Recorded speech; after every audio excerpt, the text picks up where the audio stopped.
Chapter 33. I dropped off the train in Milan as it slowed to come into the station early in the morning before it was light. I crossed the track and came out between some buildings and down onto the street. A wine shop was open and I went in for some coffee. It smelled of early morning, of swept dust, spoons in coffee glasses and the wet circles left by wine glasses. The proprietor was behind the bar. Two soldiers sat at a table. I stood at the bar and drank a glass of coffee and ate a piece of bread. The coffee was gray with milk, and I skimmed the milk scum off the top with a piece of bread. The proprietor looked at me. "You want a glass of grappa?" "No thanks." "On me," he said and poured a small glass and pushed it toward me. "What's happening at the front?" "I would not know." "They are drunk," he said, moving his hand toward the two soldiers. I could believe him. They looked drunk. "Tell me," he said, "what is happening at the front?" "I would not know about the front." "I saw you come down the wall." "You came off the train." "There is a big retreat." "I read the papers." "What happens?" "Is it over?" "I don't think so." He filled the glass with grappa from a short bottle. "If you are in trouble," he said, "I can keep you." "I am not in trouble." "If you are in trouble, stay here with me." "Where does one stay?" "In the building." "Many stay here." "Any who are in trouble stay here." "Are many in trouble?" "It depends on the trouble." "You are a South American?" "Number." "Speak Spanish?" "A little." He wiped off the bar. "It is hard now to leave the country, but in no way impossible." "I have no wish to leave." "You can stay here as long as you want. You will see what sort of man I am." "I have to go this morning, but I will remember the address to return." He shook his head. "You won't come back if you talk like that." "I thought you were in real trouble." "I am in no trouble. But I value the address of a friend." I put a 10 lira note on the bar to pay for the coffee. "Have a grappa with me," I said. "It is not necessary." "Have one." He poured the two glasses. "Remember," he said. "Come here. Do not let other people take you in. Here you are all right." "I am sure." "You are sure?" "Yes." He was serious. "Then let me tell you one thing. Do not go about with that coat." "Why?" "On the sleeves it shows very plainly where the stars have been cut away." "The cloth is a different color." I did not say anything. "If you have no papers, I can give you papers." "What papers?" "Leave papers." "I have no need for papers." "I have papers." "All right," he said. "But if you need papers, I can get what you wish." "How much are such papers?" "It depends on what they are." "The price is reasonable." "I don't need any now." He shrugged his shoulders. "I'm all right," I said. When I went out, he said, "Don't forget that I am your friend." "Number." "I will see you again," he said. "Good," I said. Outside, I kept away from the station, where there were military police, and picked up a cab at the edge of the little park. I gave the driver the address of the hospital. At the hospital, I went to the porter's lodge. His wife embraced me. He shook my hand. "You are back. You are safe." "Yes." "Have you had breakfast?" "Yes." "How are you, Tenante?" "How are you?" the wife asked. "Fine." "Won't you have breakfast with us?" "No, thank you." "Tell me, is Miss Barkley here at the hospital now?"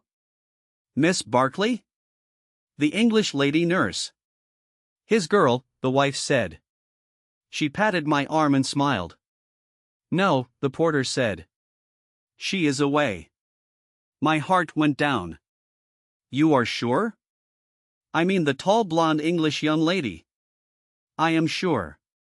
"She is gone to Stresa." "When did she go?" "She went 2 days ago with the other lady English." "Good," I said. I wish you to do something for me. Do not tell anyone you have seen me. It is very important. I won't tell anyone, the porter said. I gave him a 10 lira note. He pushed it away.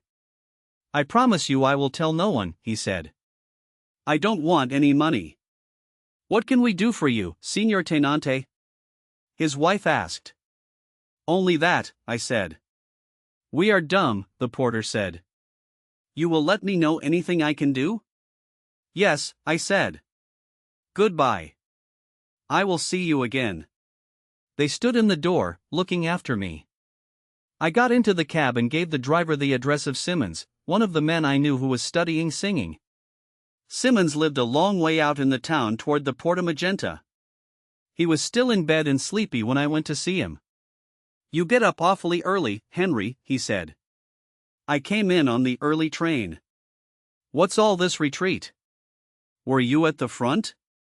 Will you have a cigarette? They're in that box on the table. It was a big room with a bed beside the wall, a piano over on the far side and a dresser and table. I sat on a chair by the bed. Simmons sat propped up by the pillows and smoked. I'm in a jam, Sim, I said. So am I, he said. I'm always in a jam. Won't you smoke? No, I said. What's the procedure in going to Switzerland? For you? The Italians wouldn't let you out of the country. Yes. I know that. But the Swiss. What will they do? They intern you. I know.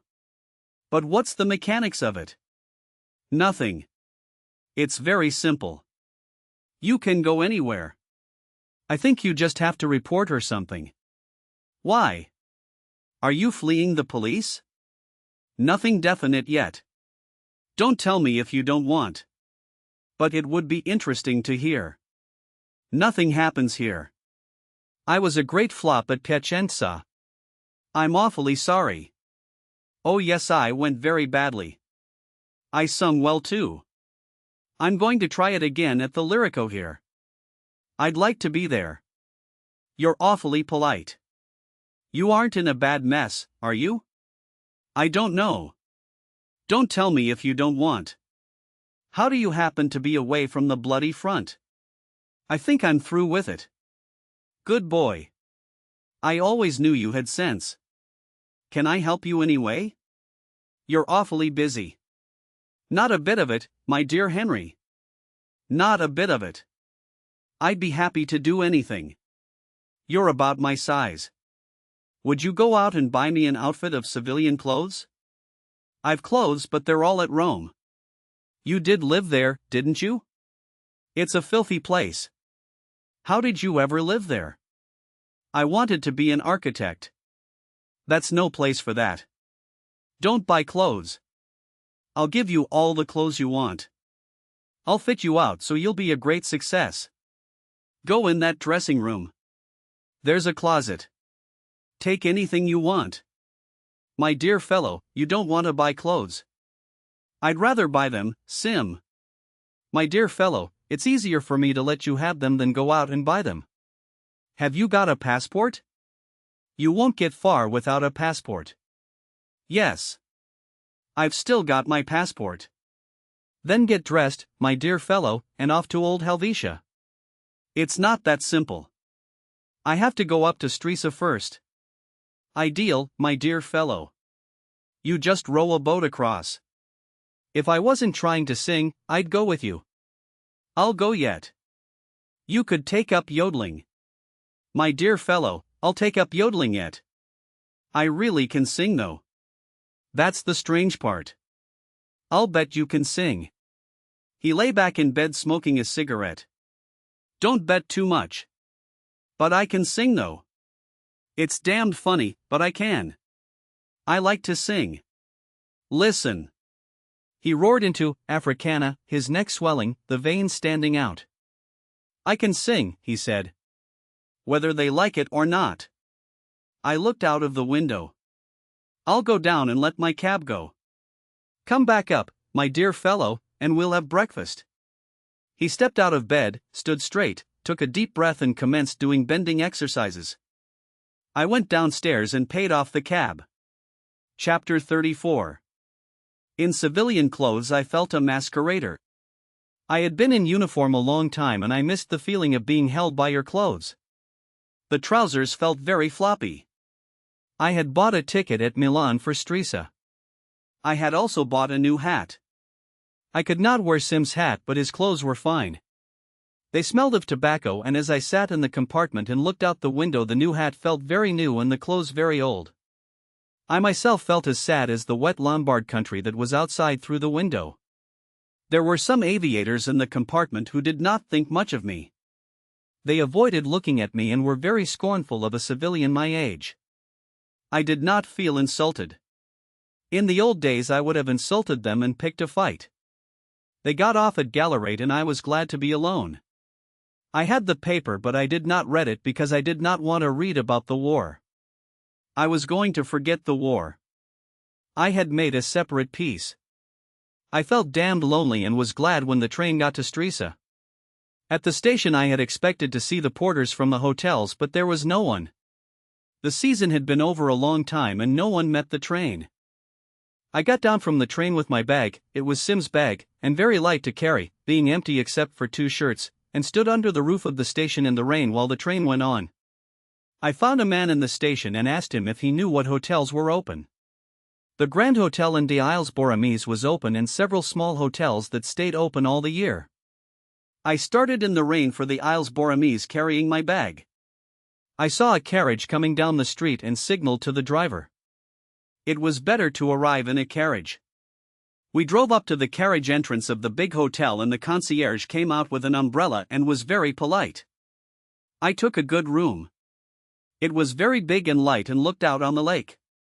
The clouds were down over the lake, but it would be beautiful with the sunlight. I was expecting my wife, I said. There was a big double bed, a letto matrimonial with a satin coverlet. The hotel was very luxurious. I went down the long halls, down the wide stairs, through the rooms to the bar. I knew the barman and sat on a high stool and ate salted almonds and potato chips. The martini felt cool and clean. "What are you doing here in Borghese?" the barman asked after he had mixed a second martini. "I am on leave. Convalescing leave. There is no one here. I don't know why they keep the hotel open. Have you been fishing? I've caught some beautiful pieces. Trolling this time of year you catch some beautiful pieces. Did you ever get the tobacco I sent?" "Yes." "Didn't you get my card?" I laughed. I had not been able to get the tobacco. It was American pipe tobacco that he wanted, but my relatives had stopped sending it or it was being held up. Anyway, it never came. "I'll get some somewhere," I said. "Tell me, have you seen 2 English girls in the town? They came here day before yesterday." "They are not at the hotel. They are nurses." "I have seen 2 nurses." "Wait a minute, I will find out where they are." "One of them is my wife," I said. "I have come here to meet her. The other is my wife. I am not joking." "Pardon my stupid joke," he said. I did not understand. He went away and was gone quite a little while. I ate olives, salted almonds and potato chips and looked at myself in civilian clothes in the mirror behind the bar. The bartender came back. "They are at the little hotel near the station," he said. "How about some sandwiches?" "I'll ring for some." "You understand there is nothing here, now there are no people." "Isn't there really anyone at all?" "Yes. There are a few people." The sandwiches came and I ate 3 and drank a couple more martinis. I had never tasted anything so cool and clean. They made me feel civilized. I had too much red wine, bread, cheese, bad coffee, and grappa. I sat on the high stool before the pleasant mahogany, the brass, and the mirrors and did not think at all. The barman asked me some question. "Don't talk about the war," I said. The war was a long way away. Maybe there wasn't any war. There was no war here. Then I realized it was over for me.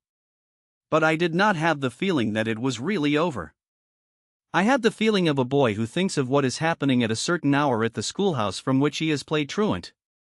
Catherine and Helen Ferguson were at supper when I came to their hotel. Standing in the hallway, I saw them at table. Catherine's face was away from me and I saw the line of her hair and her cheek and her lovely neck and shoulders. Ferguson was talking. She stopped when I came in. "My God," she said. "Hello," I said. "Why, it's you," Catherine said. Her face lighted up. She looked too happy to believe it. I kissed her. Catherine blushed and I sat down at the table. "You're a fine mess," Ferguson said. "What are you doing here? Have you eaten?" The girl who was serving the meal came in and I told her to bring a plate for me. Catherine looked at me all the time, her eyes happy. "What are you doing in mufti?" Ferguson asked. "I'm in the cabinet." "You're in some mess." "Cheer up, Fergie. Cheer up just a little." "I'm not cheered by seeing you. I know the mess you've gotten this girl into. You're no cheerful sight to me." Catherine smiled at me and touched me with her foot under the table. "No one got me in a mess, Fergie. I get in my own messes." "I can't stand him," Ferguson said. "He's done nothing but ruin you with his sneaking Italian tricks." "Americans are worse than Italians. The Scotch are such a moral people," Catherine said. "I don't mean that. I mean his Italian sneakiness." "Am I sneaky, Fergie?" "You are. You're worse than sneaky. You're like a snake. A snake with an Italian uniform, with a cape around your neck." "I haven't got an Italian uniform now." "That's just another example of your sneakiness. You had a love affair all summer and got this girl with child, and now I suppose you'll sneak off." I smiled at Catherine and she smiled at me. "We'll both sneak off," she said. "You're two of the same thing," Ferguson said. "I'm ashamed of you, Catherine Barkley. You have no shame and no honor and you're as sneaky as he is." "Don't, Fergie," Catherine said and patted her hand. "Don't denounce me. You know we like each other." "Take your hand away," Ferguson said. Her face was red. "If you had any shame it would be different. But you're God knows how many months gone with child and you think it's a joke and are all smiles because your seducers come back. You've no shame and no feelings." She began to cry. Catherine went over and put her arm around her. As she stood comforting Ferguson, I could see no change in her figure. "I don't care," Ferguson sobbed. "I think it's dreadful." There, Fergie," Catherine comforted her. "I'll be ashamed." "Don't cry, Fergie. Don't cry, old Fergie." "I'm not crying," Ferguson sobbed. "I'm not crying. Except for the awful thing you've gotten into." She looked at me. "I hate you," she said. "She can't make me not hate you. You dirty sneaking American Italian." Her eyes and nose were red with crying. Catherine smiled at me. "Don't you smile at him with your arm around me. You're unreasonable, Fergie." "I know it," Ferguson sobbed. "You mustn't mind me, either of you. I'm so upset. I'm not reasonable. I know it. I want you both to be happy." "We're happy," Catherine said. "You're a sweet Fergie." Ferguson cried again. "I don't want you happy the way you are. Why don't you get married? You haven't got another wife, have you?" "No," I said. Catherine laughed. "It's nothing to laugh about," Ferguson said. "Plenty of them have other wives." "We'll be married, Fergie," Catherine said, "if it will please you." "Not to please me. You should want to be married. We've been very busy." "Yes. I know. Busy making babies." I thought she was going to cry again, but she went into bitterness instead. "I suppose you'll go off with him now tonight?" "Yes," said Catherine. "If he wants me." "What about me? Are you afraid to stay here alone?" "Yes, I am." "Then I'll stay with you." No, go on with him. Go with him right away. I'm sick of seeing both of you. We'd better finish dinner. Number, go right away. Fergie, be reasonable. I say get out right away. Go away both of you. Let's go then, I said. I was sick of Fergie. You do want to go. You see, you want to leave me even to eat dinner alone. I've always wanted to go to the Italian lakes, and this is how it is. Oh, she sobbed, then looked at Catherine and choked. We'll stay till after dinner, Catherine said. And I'll not leave you alone if you want me to stay. I won't leave you alone, Fergie. Number, I want you to go. I want you to go. She wiped her eyes. I'm so unreasonable. Please don't mind me. The girl who served the meal had been upset by all the crying. Now, as she brought in the next course, she seemed relieved that things were better. That night at the hotel, in our room with the long empty hall outside and our shoes outside the door. A thick carpet on the floor of the room, outside the windows the rain falling, and in the room light and pleasant and cheerful. Then the light out and it exciting with smooth sheets and the bed comfortable, feeling that we had come home. Feeling no longer alone, waking in the night to find the other one there, and not gone away. All other things were unreal. We slept when we were tired, and if we woke the other one woke too, so one was not alone. Often a man wishes to be alone and a girl wishes to be alone too, and if they love each other they are jealous of that in each other, but I can truly say we never felt that. We could feel alone when we were together, alone against the others. It has only happened to me like that once. I have been alone while I was with many girls, and that is the way that you can be most lonely. But we were never lonely and never afraid when we were together. I know that the night is not the same as the day, that all things are different, that the things of the night cannot be explained in the day. Because they do not then exist, and the night can be a dreadful time for lonely people once their loneliness has started. But with Catherine there was almost no difference in the night except that it was an even better time. If people bring so much courage to this world, the world has to kill them to break them, so of course it kills them. The world breaks every one, and afterward many are strong at the broken places. But those that will not break it kills. It kills the very good and the very gentle and the very brave impartially.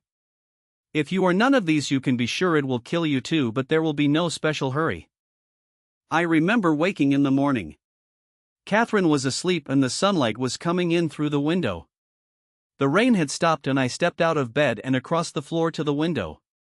Down below were the gardens, bare now but beautifully regular, the gravel paths, the trees, the stone wall by the lake and the sunlight with the mountains beyond. I stood at the window looking out, and when I turned away I saw Catherine was awake and watching me. "How are you, darling?" she said. "Isn't it a lovely day? How do you feel?" "I feel very well. We had a lovely night. Do you want breakfast?" She wanted breakfast.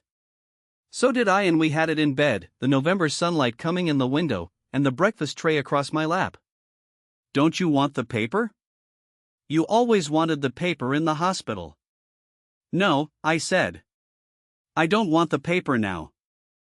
"Was it so bad you don't want even to read about it?" "I don't want to read about it. I wish I had been with you so I would know about it too. I'll tell you about it if I ever get it straight in my head." "But won't they arrest you if they catch you out of uniform?" "They'll probably shoot me." "Then we'll not stay here. We'll get out of the country." "I'd thought something of that." "We'll get out." "Darling, you shouldn't take silly chances. Tell me, how did you come from Mestre to Milan?" "I came on the train." "I was in uniform then." "Weren't you in danger then?" "Not much. I had an old order of movement. I fixed the dates on it in Mestre." "Darling, you're liable to be arrested here any time." "I won't have it. It's silly to do something like that. Where would we be if they took you off?" "Let's not think about it. I'm tired of thinking about it." "What would you do if they came to arrest you?"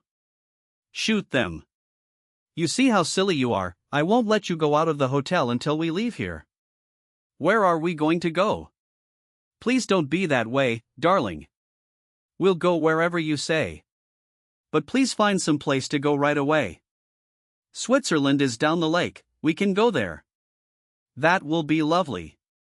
It was clouding over outside and the lake was darkening. I wish we did not always have to live like criminals, I said. Darling, don't be that way. You haven't lived like a criminal very long. And we never live like criminals. We're going to have a fine time. I feel like a criminal. I've deserted from the army. Darling, please be sensible. It's not deserting from the army. It's only the Italian army. I laughed. You're a fine girl. Let's get back into bed. I feel fine in bed. A little while later Catherine said, You don't feel like a criminal, do you? No, I said. Not when I'm with you. You're such a silly boy, she said. But I'll look after you. Isn't it splendid, darling, that I don't have any morning sickness? It's grand. You don't appreciate what a fine wife you have. But I don't care. I'll get you some place where they can't arrest you and then we'll have a lovely time. Let's go there right away. We will, darling. I'll go any place anytime you wish. Let's not think about anything. All right. Chapter 35. Catherine went along the lake to the little hotel to see Ferguson and I sat in the bar and read the papers. There were comfortable leather chairs in the bar and I sat in one of them and read until the barman came in. The army had not stood at the Tagliamento. They were falling back to the Piave. I remembered the Piave. The railroad crossed it near San Dona going up to the front. It was deep and slow there and quite narrow. Down below there were mosquito marshes and canals. There were some lovely villas. Once, before the war, going up to Cortina d'Ampezzo I had gone along it for several hours in the hills. Up there it looked like a trout stream, flowing swiftly with shallow stretches and pools under the shadow of the rocks. The road turned off from it at Cadore. I wondered how the army that was up there would come down. The barman came in. Count Greffi was asking for you, he said. Who? Count Greffi. You remember the old man who was here when you were here before? Is he here? Yes, he's here with his niece. I told him you were here. He wants you to play billiards. Where is he? He's taking a walk. How is he? He's younger than ever. He drank 3 champagne cocktails last night before dinner. How's his billiard game? Good. He beat me. When I told him you were here he was very pleased. There's nobody here for him to play with. Count Greffi was 94 years old. He had been a contemporary of Metternich and was an old man with white hair and mustache and beautiful manners. He had been in the diplomatic service of both Austria and Italy and his birthday parties were the great social event of Milan. He was living to be 100 years old and played a smoothly fluent game of billiards that contrasted with his own 94-year-old brittleness. I had met him when I had been at Stresa once before out of season and while we played billiards we drank champagne. I thought it was a splendid custom and he gave me 15 points in 100 and beat me. Why didn't you tell me he was here? I forgot it. Who else is here? No one you know.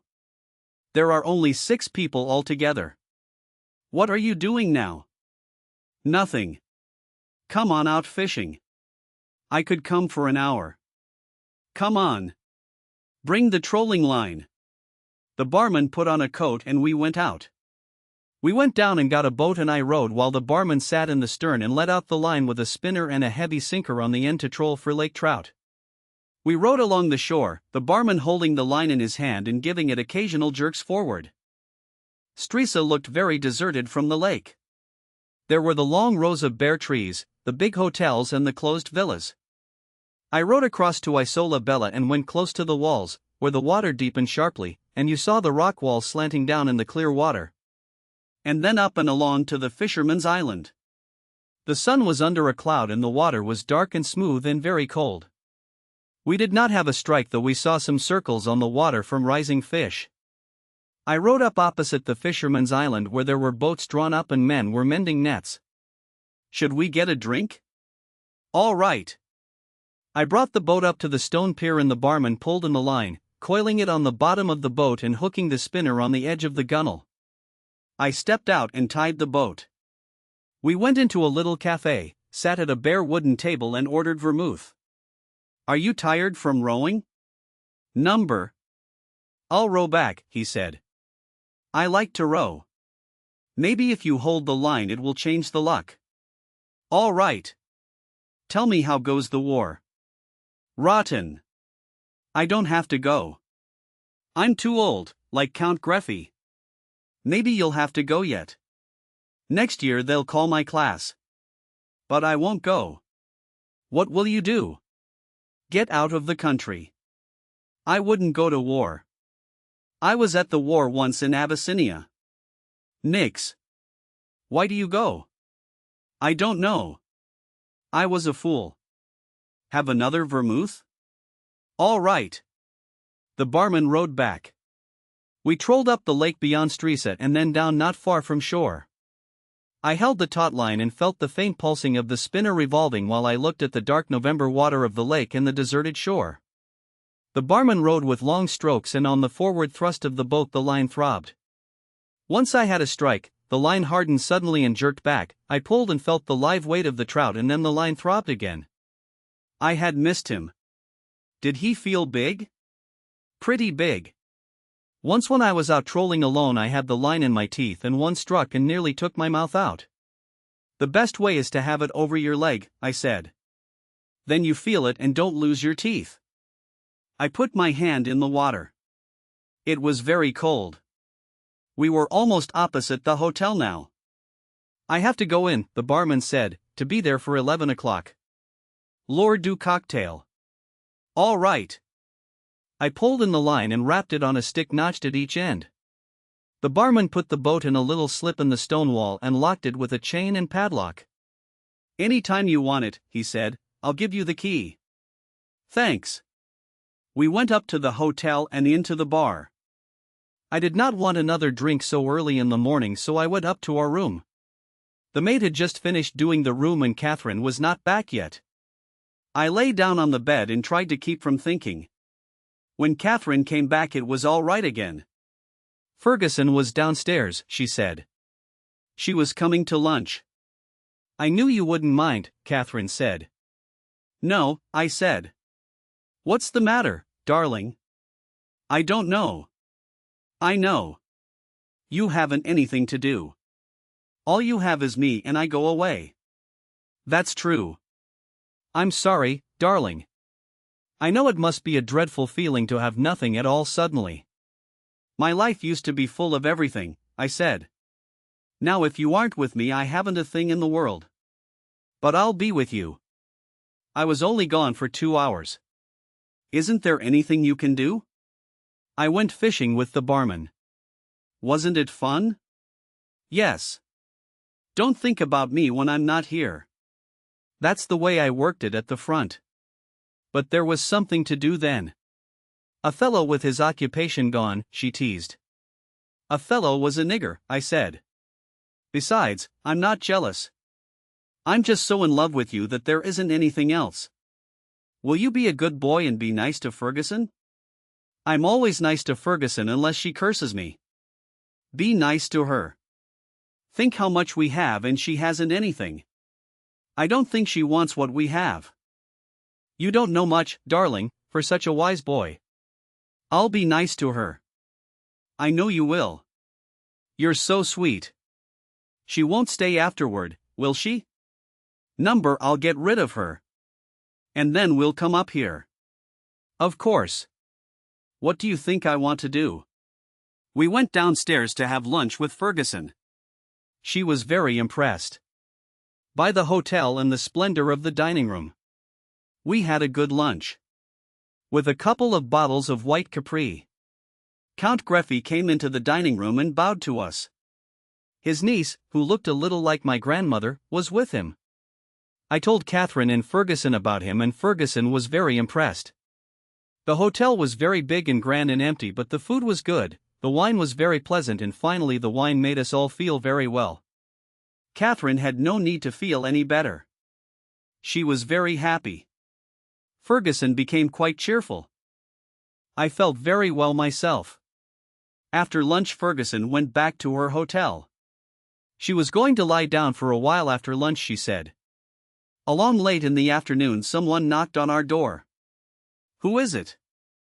The Count Greffy wishes to know if you will play billiards with him. I looked at my watch. I had taken it off and it was under the pillow. Do you have to go, darling? Catherine whispered. I think I'd better. The watch was 4:15. Out loud I said, tell the Count Greffy I will be in the billiard room at 5 o'clock. At 4:45 I kissed Catherine goodbye and went into the bathroom to dress. Knotting my tie and looking in the glass, I looked strange to myself in the civilian clothes. I must remember to buy some more shirts and socks. Will you be away a long time? Catherine asked. She looked lovely in the bed. Would you hand me the brush? I watched her brushing her hair, holding her head so the weight of her hair all came on one side. It was dark outside and the light over the head of the bed shone on her hair and on her neck and shoulders. I went over and kissed her and held her hand with the brush and her head sunk back on the pillow. I kissed her neck and shoulders. I felt faint with loving her so much. I don't want to go away. I don't want you to go away. I won't go then. Yes. Go. It's only for a little while and then you'll come back. We'll have dinner up here. Hurry and come back. I found the Count Greffy in the billiard room. He was practicing strokes, looking very fragile under the light that came down above the billiard table. On a card table a little way beyond the light was a silver icing bucket with the necks and corks of 2 champagne bottles showing above the ice. The Count Greffy straightened up when I came toward the table and walked toward me. He put out his hand. It is such a great pleasure that you are here. You were very kind to come to play with me. It was very nice of you to ask me. Are you quite well? They told me you were wounded on the Isonzo. I hope you are well again. I'm very well. Have you been well? Oh, I am always well. But I am getting old. I detect signs of age now. I can't believe it. Yes. Do you want to know one? It is easier for me to talk Italian. I discipline myself, but I find when I am tired that it is so much easier to talk Italian. So I know I must be getting old. We could talk Italian. I am a little tired too. Oh, but when you are tired it will be easier for you to talk English. American. Yes. American. You will please talk American. It is a delightful language. I hardly ever see Americans. You must miss them. One misses one's countrymen and especially one's countrywomen. I know that experience. Should we play or are you too tired? I'm not really tired. I said that for a joke. What handicap will you give me? Have you been playing very much? None at all. You play very well. 10 points in 100? You flatter me. 15? That would be fine, but you will beat me. Should we play for a stake? You always wished to play for a stake. I think we'd better. All right. I will give you 18 points and we will play for a franc a point. He played a lovely game of billiards and with the handicap I was only 4 ahead at 50. Count Greffy pushed a button on the wall to ring for the barman. Open 1 bottle please, he said. Then to me, we will take a little stimulant. The wine was icy cold and very dry and good. Should we talk Italian? Would you mind very much? It is my great weakness now. We went on playing, sipping the wine between shots, speaking in Italian, but talking little, concentrated on the game. Count Greffy made his 100th point and with the handicap I was only at 94. He smiled and patted me on the shoulder. Now we will drink the other bottle and you will tell me about the war. He waited for me to sit down. About anything else, I said. You don't want to talk about it? Good. What have you been reading? Nothing, I said. I'm afraid I am very dull. number, but you should read. What is there written in wartime? There is Le Feu by a Frenchman, Barbus. There is Mr. Britling sees through it. No, he doesn't. What? He doesn't see through it. Those books were at the hospital. Then you have been reading? Yes, but nothing any good. I thought Mr. Britling a very good study of the English middle-class soul. I don't know about the soul. Poor boy. We none of us know about the soul. Are you croyant? At night. Count Greffy smiled and turned the glass with his fingers. I had expected to become more devout as I grow older, but somehow I haven't, he said. It is a great pity. Would you like to live after death? I asked and instantly felt a fool to mention death. But he did not mind the word. It would depend on the life. This life is very pleasant. I would like to live forever, he smiled. I very nearly have. We were sitting in the deep leather chairs, the champagne in the ice bucket and our glasses on the table between us. If you ever live to be as old as I am, you will find many things strange. You never seem old. It is the body that is old. Sometimes I am afraid I will break off a finger as one breaks a stick of chalk. And the spirit is no older and not much wiser. You are wise. No, that is the great fallacy, the wisdom of old men. They do not grow wise. They grow careful. Perhaps that is wisdom. It is a very unattractive wisdom. What do you value most? Someone I love. With me it is the same. That is not wisdom. Do you value life? Yes. So do I. Because it is all I have.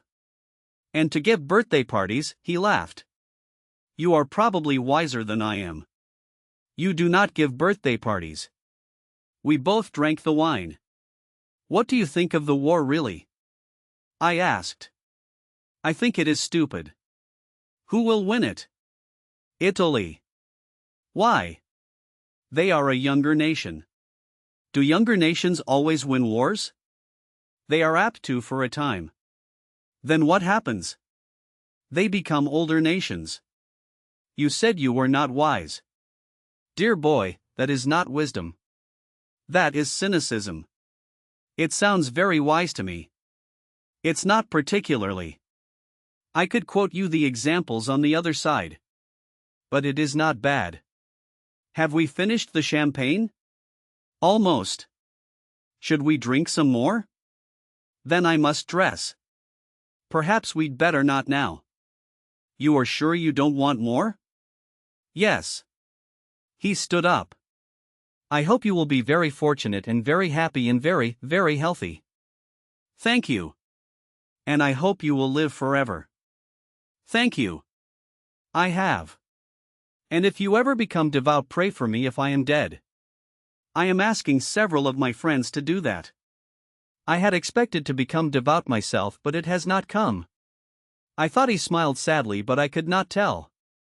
He was so old and his face was very wrinkled, so that a smile used so many lines that all gradations were lost. I might become very devout, I said. Anyway, I will pray for you. I had always expected to become devout. All my family died very devout. But somehow it does not come. It's too early. Maybe it is too late.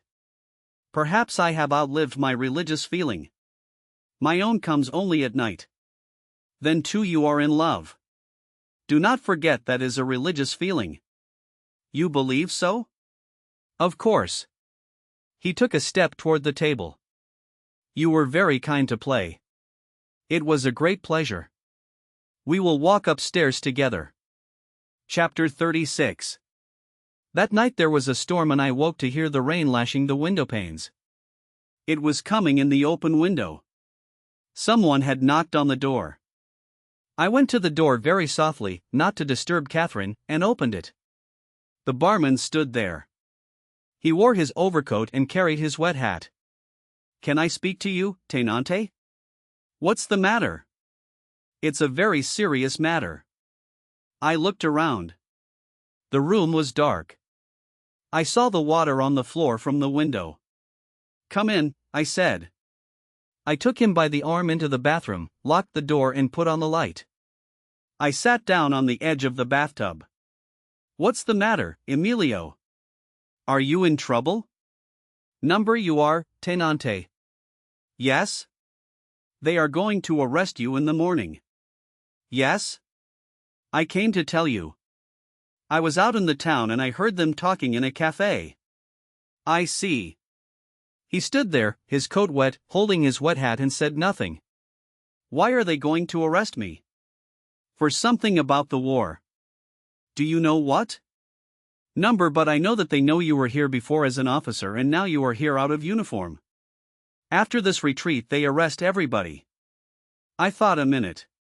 "What time do they come to arrest me?" "In the morning." "I don't know the time."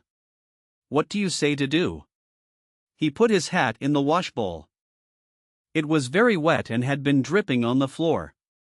"If you have nothing to fear, an arrest is nothing. But it is always bad to be arrested, especially now." "I don't want to be arrested." "Then go to Switzerland." "How?" "In my boat." "There is a storm," I said. "The storm is over." "It is rough, but you will be all right." "When should we go?" "Right away." "They might come to arrest you early in the morning." "What about our bags?" "Get them packed." "Get your lady dressed." "I will take care of them." "Where will you be?" "I will wait here. I don't want anyone to see me outside in the hall." I opened the door, closed it, and went into the bedroom. Catherine was awake. "What is it, darling?" "It's all right, Cat," I said. "Would you like to get dressed right away and go in a boat to Switzerland?" "Would you?" "No," I said. "I'd like to go back to bed." "What is it about?" "The barman says they are going to arrest me in the morning." "Is the barman crazy?" "Number." "Then please hurry, darling, and get dressed so we can start." She sat up on the side of the bed. She was still sleepy. "Is that the barman in the bathroom?" "Yes." "Then I won't wash." "Please look the other way, darling, and I'll be dressed in just a minute." I saw her white back as she took off her nightgown, and then I looked away because she wanted me to. She was beginning to be a little big with the child and she did not want me to see her. I dressed hearing the rain on the windows. I did not have much to put in my bag. "There's plenty of room in my bag, Cat, if you need any." "I'm almost packed," she said. "Darling, I'm awfully stupid, but why is the barman in the bathroom?" "He's waiting to take our bags down. He's awfully nice." "He's an old friend," I said. "I nearly sent him some pipe tobacco once." I looked out the open window at the dark night. I could not see the lake, only the dark and the rain, but the wind was quieter. "I'm ready, darling," Catherine said. "All right." I went to the bathroom door. "Here are the bags, Emilio," I said. The barman took the 2 bags. "You're very good to help us," Catherine said. "That's nothing, lady," the barman said. "I'm glad to help you just so I don't get in trouble myself." "Listen," he said to me. "I'll take these out the servants' stairs and to the boat. You just go out as though you were going for a walk." "It's a lovely night for a walk," Catherine said. "It's a bad night, all right." "I'm glad I've an umbrella," Catherine said. We walked down the hall and down the wide, thickly carpeted stairs. At the foot of the stairs by the door the porter sat behind his desk. He looked surprised at seeing us. "You're not going out, sir?" he said. "Yes," I said. "We're going to see the storm along the lake." "Haven't you got an umbrella, sir?" "No," I said. "This coach sheds water." He looked at it doubtfully. "I'll get you an umbrella, sir," he said. He went away and came back with a big umbrella. "It is a little big, sir," he said. I gave him a 10 lira note. "Oh, you are too good, sir." "Thank you very much," he said. He held the door open and we went out into the rain. He smiled at Catherine and she smiled at him. "Don't stay out in the storm," he said. "You will get wet, sir and lady." He was only the second porter, and his English was still literally translated. "We'll be back," I said. We walked down the path under the giant umbrella and out through the dark wet gardens to the road and across the road to the trellised pathway along the lake. The wind was blowing offshore now. It was a cold, wet November wind and I knew it was snowing in the mountains. We came along past the chained boats and the slips along the quay to where the barman's boat should be. The water was dark against the stone. The barman stepped out from beside the row of trees. "The bags are in the boat," he said. "I want to pay you for the boat," I said. "How much money have you?" "Not so much." "You send me the money later." "That will be all right." "How much?" "What you want?" "Tell me how much." "If you get through, send me 500 francs. You won't mind that if you get through." "All right. Here are sandwiches." He handed me a package. Everything there was in the bar. "It's all here. This is a bottle of brandy and a bottle of wine." I put them in my bag. "Let me pay you for those." "All right, give me 50 lire." I gave it to him. "The brandy is good," he said. "You don't need to be afraid to give it to your lady. She better get in the boat." He held the boat, it rising and falling against the stone wall, and I helped Catherine in. She sat in the stern and pulled her cape around her. "You know where to go?" "Up the lake." "You know how far?" "Past Luino." "Past Luino, Canero, Cannobio, Tranzano." "You aren't in Switzerland until you come to Brissago. You have to pass Monte Tamara." "What time is it?" Catherine asked. "It's only 11 o'clock, I said. If you row all the time you ought to be there by 7 o'clock in the morning." "Is it that far?" "It's 35 kilometers. How should we go?" "In this rain we need a compass." "Number row to Isola Bella. Then on the other side of Isola Madre go with the wind. The wind will take you to Palanza. You will see the lights. Then go up the shore. Maybe the wind will change." "No," he said. "This wind will blow like this for 3 days. It comes straight down from the Matterhorn. There is a can to bail with. Let me pay you something for the boat now." "No, I'd rather take a chance. If you get through you pay me all you can." "All right. I don't think you'll get drowned." "That's good. Go with the wind up the lake." "All right." I stepped in the boat. "Did you leave the money for the hotel?" "Yes. In an envelope in the room." "All right. Good luck, tenante." "Good luck. We thank you many times." "You won't thank me if you get drowned." "What does he say?" Catherine asked. "He says good luck." "Good luck," Catherine said. "Thank you very much. Are you ready?" "Yes." He bent down and shoved us off. I dug at the water with the oars, then waved one hand. The barman waved back deprecatingly. I saw the lights of the hotel and rowed out, rowing straight out until they were out of sight. There was quite a sea running, but we were going with the wind. Chapter 37. I rowed in the dark, keeping the wind in my face. The rain had stopped and only came occasionally in gusts. It was very dark, and the wind was cold. I could see Catherine in the stern, but I could not see the water where the blades of the oars dipped. The oars were long and there were no leathers to keep them from slipping out. I pulled, raised, leaned forward, found the water, dipped and pulled, rowing as easily as I could. I did not feather the oars because the wind was with us. I knew my hands would blister and I wanted to delay it as long as I could.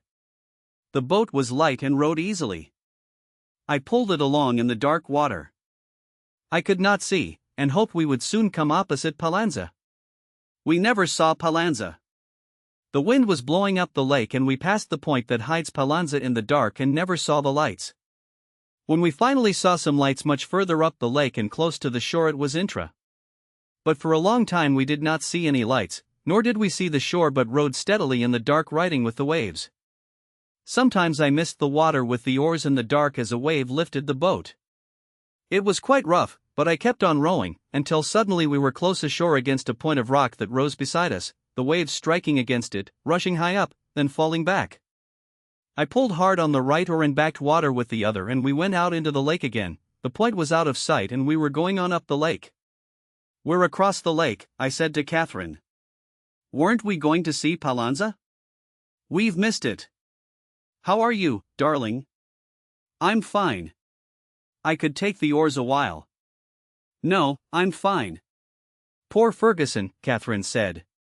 "In the morning she'll come to the hotel and find we're gone."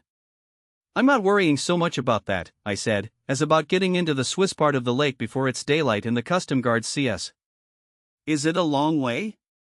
"It's 30-some kilometers from here. I rowed all night." Finally my hands were so sore I could hardly close them over the oars. We were nearly smashed up on the shore several times. I kept fairly close to the shore because I was afraid of getting lost on the lake and losing time. Sometimes we were so close we could see a row of trees and the road along the shore with the mountains behind. The rain stopped and the wind drove the clouds so that the moon shone through, and looking back I could see the long dark point of Castagnola and the lake with white caps and beyond the moon on the high snow mountains. Then the clouds came over the moon again and the mountains and the lake were gone, but it was much lighter than it had been before and we could see the shore. I could see it too clearly and pulled out where they would not see the boat if there were custom guards along the Pallanza road. When the moon came out again we could see white villas on the shore on the slopes of the mountain and the white road where it showed through the trees. All the time I was rowing. The lake widened and across it on the shore at the foot of the mountains on the other side we saw a few lights that should be Luino. I saw a wedge-like gap between the mountains on the other shore and I thought that must be Luino. If it was, we were making good time. I pulled in the oars and lay back on the seat. I was very, very tired of rowing. My arms and shoulders and back ached and my hands were sore. "I could hold the umbrella," Catherine said. "We could sail with that with the wind." "Can you steer?" "I think so. You take this oar and hold it under your arm close to the side of the boat and steer, and I'll hold the umbrella." I went back to the stern and showed her how to hold the oar. I took the big umbrella the porter had given me and sat facing the bow and opened it. It opened with a clap. I held it on both sides, sitting astride the handle hooked over the seat. The wind was full in it and I felt the boat suck forward while I held as hard as I could to the two edges. It pulled hard. The boat was moving fast. "We're going beautifully," Catherine said. All I could see was umbrella ribs. The umbrella strained and pulled and I felt us driving along with it. I braced my feet and held back on it, then suddenly, it buckled. I felt a rib snap on my forehead. I tried to grab the top that was bending with the wind and the whole thing buckled and went inside out and I was astride the handle of an inside out ripped umbrella, where I had been holding a wind-filled pulling sail. I unhooked the handle from the seat, laid the umbrella in the bow and went back to Catherine for the oar. She was laughing. She took my hand and kept on laughing. "What's the matter?" I took the oar. "You looked so funny holding that thing." "I suppose so. Don't be cross, darling. It was awfully funny. You looked about 20 feet broad and very affectionate holding the umbrella by the edges." She choked. "I'll row. Take a rest and a drink. It's a grand night and we've come a long way. I have to keep the boat out of the trough of the waves. I'll get you a drink. Then rest a little while, darling." I held the oars up and we sailed with them. Catherine was opening the bag. She handed me the brandy bottle. I pulled the cork with my pocket knife and took a long drink. It was smooth and hot and the heat went all through me and I felt warmed and cheerful. "It's lovely brandy," I said. The moon was under again but I could see the shore. There seemed to be another point going out a long way ahead into the lake. "Are you warm enough, Cat?" "I'm splendid. I'm a little stiff. Bail out that water and you can put your feet down." Then I rowed and listened to the oarlocks and the dip and scrape of the bailing tin under the stern seat. Would you give me the bailer? I said. I want a drink. It's awfully dirty. That's all right. I'll rinse it. I heard Catherine rinsing it over the side. Then she handed it to me dipped full of water. I was thirsty after the brandy and the water was icy cold, so cold it made my teeth ache. I looked toward the shore. We were closer to the long point. There were lights in the bay ahead. Thanks, I said and handed back the tin pail. You're ever so welcome, Catherine said. There's much more if you want it. Don't you want to eat something? I'll be hungry in a little while. We'll save it till then. All right. What looked like a point ahead was a long high headland. I went further out in the lake to pass it. The lake was much narrower now. The moon was out again and the Guardia di Finanza could have seen our boat black on the water if they had been watching. How are you, Cat? I asked. I'm all right. Where are we? I don't think we have more than about 8 miles more. That's a long way to row, you poor sweet. Aren't you dead? I'm all right. My hands are sore as all. We went on up the lake.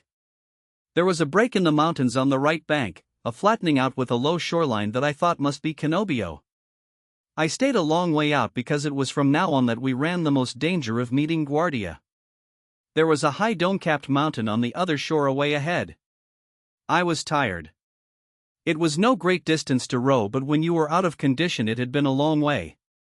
I knew I had to pass that mountain and go up the lake at least 5 miles further before we would be in Swiss water. The moon was almost down now, but before it went down the sky clouded over again and it was very dark. I stayed well out in the lake, rowing a while, then resting and holding the oars so that the wind struck the blades. Let me row a while, Catherine said. I don't think you ought to. Nonsense. It would be good for me. It would keep me from being too stiff. I don't think you should, Cat. Nonsense. Rowing in moderation is very good for the pregnant lady. All right, you row a little moderately. I'll go back, then you come up. Hold on to both gunwales when you come up. I sat in the stern with my coat on and the collar turned up and watched Catherine row. She rowed very well, but the oars were too long and bothered her. I opened the bag and ate a couple of sandwiches and took a drink of the brandy. It made everything much better and I took another drink.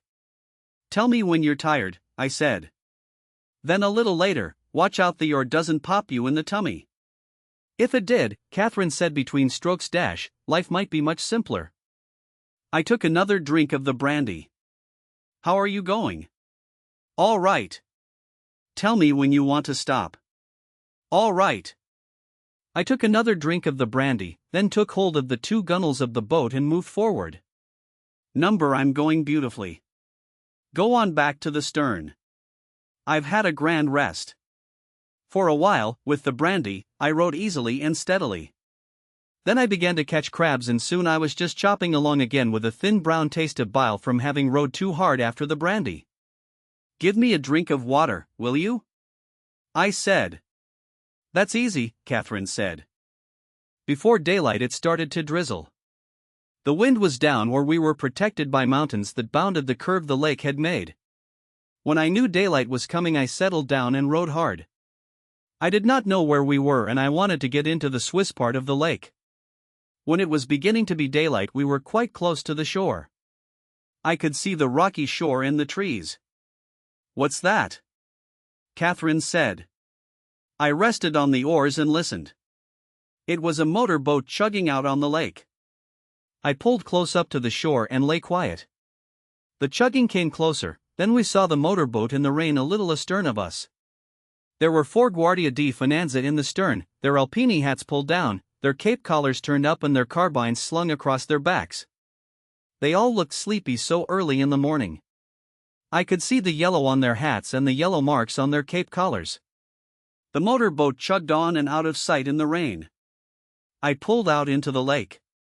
If we were that close to the border I did not want to be hailed by a sentry along the road. I stayed out where I could just see the shore and rowed on for 3/4 of an hour in the rain. We heard a motorboat once more, but I kept quiet until the noise of the engine went away across the lake. I think we're in Switzerland, Cat, I said. Really? There's no way to know until we see Swiss troops. Or the Swiss Navy. The Swiss Navy's no joke for us. That last motorboat we heard was probably the Swiss Navy. If we're in Switzerland, let's have a big breakfast. They have wonderful rolls and butter and jam in Switzerland. It was clear daylight now and a fine rain was falling. The wind was still blowing outside up the lake and we could see the tops of the whitecaps going away from us and up the lake. I was sure we were in Switzerland now. There were many houses back in the trees from the shore, and up the shore away was a village with stone houses, some villas on the hills and a church. I had been looking at the road that skirted the shore for guards but did not see any. The road came quite close to the lake now and I saw a soldier coming out of a cafe on the road. He wore a great green uniform and a helmet like the Germans. He had a healthy-looking face and a little toothbrush mustache. He looked at us. "Wave to him," I said to Catherine. She waved and the soldier smiled embarrassedly and gave a wave of his hand. I eased up rowing. We were passing the waterfront of the village. "We must be well inside the border," I said. "We want to be sure, darling. We don't want them to turn us back at the frontier. The frontier is a long way back. I think this is the customs town. I'm pretty sure it's Brissago. Won't there be Italians there? There are always both sides at a customs town. Not in wartime. I don't think they let the Italians cross the frontier." It was a nice-looking little town. There were many fishing boats along the quay and nets were spread on racks. There was a fine November rain falling, but it looked cheerful and clean even with the rain. Should we land then and have breakfast? All right. I pulled hard on the left oar and came in close, then straightened out when we were close to the quay and brought the boat alongside. I pulled in the oars, took hold of an iron ring, stepped up on the whetstone and was in Switzerland. I tied the boat and held my hand down to Catherine. "Come on up, Cat. It's a grand feeling. What about the bags? Leave them in the boat." Catherine stepped up and we were in Switzerland together. "What a lovely country," she said. "Isn't it grand? Let's go and have breakfast. Isn't it a grand country? I love the way it feels under my shoes. I'm so stiff I can't feel it very well. But it feels like a splendid country. Darling, do you realize we're here and out of that bloody place? I do. I really do. I've never realized anything before. Look at the houses. Isn't this a fine square? There's a place we can get breakfast. Isn't the rain fine? They never had rain like this in Italy. It's cheerful rain. And we're here, darling. Do you realize we're here?" We went inside the cafe and sat down at a clean wooden table. We were cockeyed excited. A splendid clean-looking woman with an apron came and asked us what we wanted. "Rolls and jam and coffee," Catherine said. "I'm sorry, we haven't any rolls in wartime." "Bread then. I can make you some toast." "All right. I want some eggs fried too." "How many eggs for the gentleman?" 3. "Take 4, darling." 4 eggs. The woman went away. I kissed Catherine and held her hand very tight. We looked at each other and at the cafe. "Darling, darling, isn't it lovely?" "It's grand," I said. "I don't mind there not being rolls," Catherine said. "I thought about them all night. But I don't mind it. I don't mind it at all. I suppose pretty soon they will arrest us." "Never mind, darling. We'll have breakfast first. You won't mind being arrested after breakfast. And then there's nothing they can do to us. We're British and American citizens in good standing. You have a passport, haven't you?" "Of course." "Oh, let's not talk about it. Let's be happy." "I couldn't be any happier," I said. A fat gray cat with a tail that lifted like a plume crossed the floor to our table and curved against my leg to purr each time she rubbed. I reached down and stroked her. Catherine smiled at me very happily. "Here comes the coffee," she said. They arrested us after breakfast. We took a little walk through the village, then went down to the quay to get our bags. A soldier was standing guard over the boat. "Is this your boat?" "Yes." "Where do you come from?" "Up the lake." "Then I have to ask you to come with me."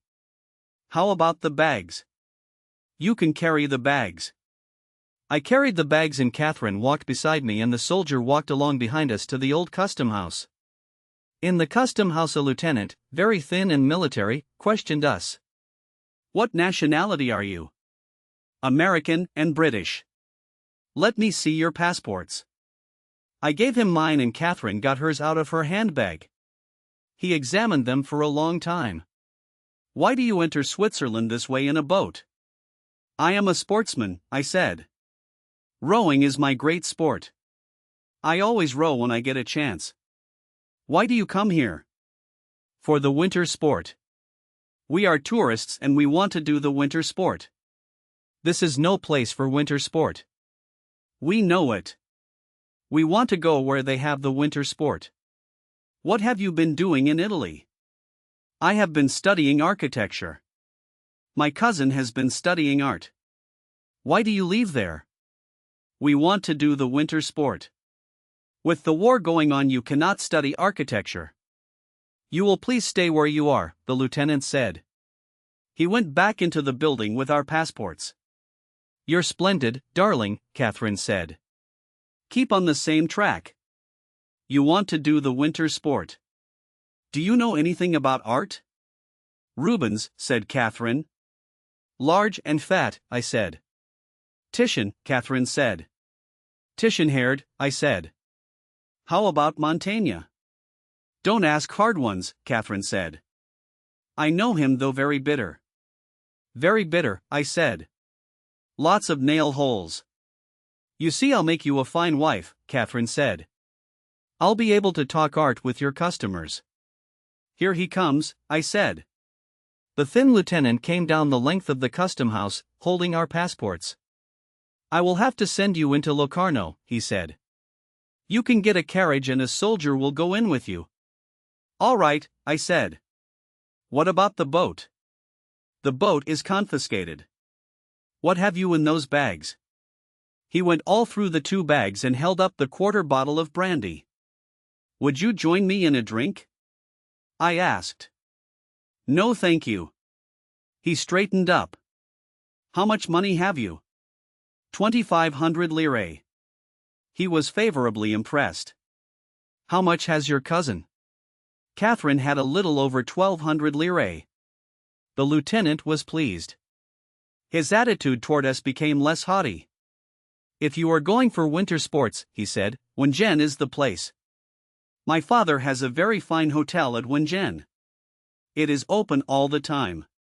"That's splendid," I said. "Could you give me the name?" "I will write it on a card." He handed me the card very politely. "The soldier will take you in to Locarno. He will keep your passports." "I regret this, but it is necessary. I have good hopes they will give you a visa or a police permit at Locarno." He handed the 2 passports to the soldier, and carrying the bags we started into the village to order a carriage. "Hi," the lieutenant called to the soldier. He said something in a German dialect to him. The soldier slung his rifle on his back and picked up the bags. "It's a great country," I said to Catherine. "It's so practical." "Thank you very much," I said to the lieutenant. He waved his hand. "Service," he said. We followed our guard into the village. We drove to Locarno in a carriage with the soldier sitting on the front seat with the driver. At Locarno we did not have a bad time. They questioned us, but they were polite because we had passports and money. I do not think they believed a word of the story, and I thought it was silly, but it was like a law court. You did not want something reasonable, you wanted something technical and then stuck to it without explanations. But we had passports and we would spend the money. So they gave us provisional visas. At any time this visa might be withdrawn. We were to report to the police wherever we went. Could we go wherever we wanted? Yes. Where did we want to go? Where do you want to go, Cat? Montreux. It is a very nice place, the official said. I think you will like that place. Here at Locarno is a very nice place, another official said. I am sure you would like it here very much at Locarno. Locarno is a very attractive place. We would like some place where there is winter sport. There is no winter sport at Montreux. I beg your pardon, the other official said. I come from Montreux. There is very certainly winter sport on the Montreux Oberland Barnois Railway. It would be false for you to deny that. I do not deny it. I simply said there is no winter sport at Montreux. I question that, the other official said. I question that statement. I hold to that statement. I question that statement. I myself have louged into the streets of Montreux. I have done it not once but several times. Luge is certainly winter sport. The other official turned to me. Is luge your idea of winter sport, sir? I tell you would be very comfortable here in Locarno. You would find the climate healthy, you would find the environs attractive. You would like it very much. The gentleman has expressed a wish to go to Montreux. What is luge? I asked. You see, he has never even heard of luge. That meant a great deal to the second official. He was pleased by that. Luge, said the first official, is tobogganing. I beg to differ, the other official shook his head. I must differ again. The toboggan is very different from the luge. The toboggan is constructed in Canada of flat laths. The luge is a common sled with runners. Accuracy means something. Couldn't we toboggan? I asked. Of course you could toboggan, the first official said. You could toboggan very well. Excellent Canadian toboggans are sold in Montreux. Oakes Brothers sell toboggans. They import their own toboggans. The second official turned away. Tobogganing, he said, requires a special piste. You could not toboggan into the streets of Montreux. Where are you stopping here? We don't know, I said. We just drove in from Brissago. The carriage is outside. You make no mistake in going to Montreux, the first official said. You will find the climate delightful and beautiful. You will have no distance to go for winter sport. If you really want winter sport, the second official said, you will go to the Engadine or to Milan. I must protest against your being advised to go to Montreux for the winter sport. At Les Avants above Montreux there is excellent winter sport of every sort. The champion of Montreux glared at his colleague. Gentlemen, I said, I am afraid we must go. My cousin is very tired. We will go tentatively to Montreux. I congratulate you, the first official shook my hand. I believe that you will regret leaving Locarno, the second official said. At any rate you will report to the police at Montreux. There will be no unpleasantness with the police, the first official assured me. You will find all the inhabitants extremely courteous and friendly. Thank you both very much, I said. We appreciate your advice very much. Goodbye, Catherine said. Thank you both very much. They bowed us to the door, the champion of Locarno a little coldly. We went down the steps and into the carriage. My God, darling, Catherine said. Couldn't we have gotten away any sooner? I gave the name of a hotel one of the officials had recommended to the driver. He picked up the reins. You've forgotten the army, Catherine said. The soldier was standing by the carriage. I gave him a 10-lira note. I have no Swiss money yet, I said.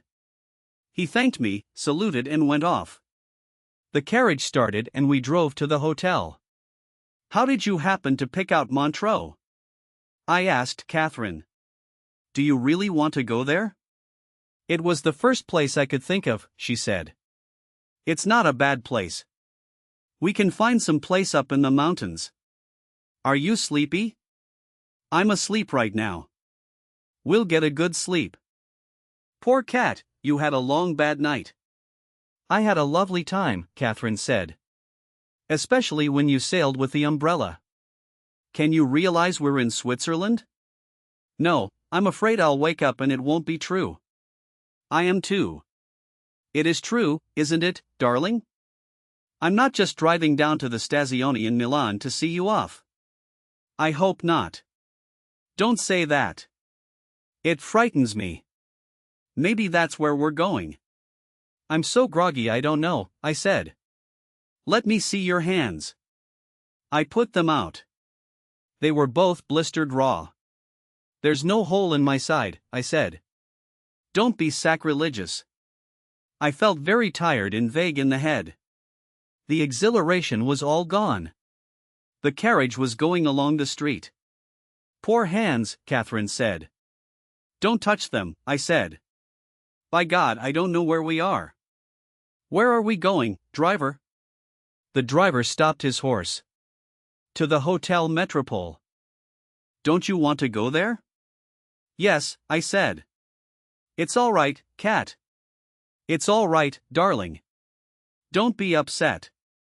We'll get a good sleep and you won't feel groggy tomorrow. I get pretty groggy, I said.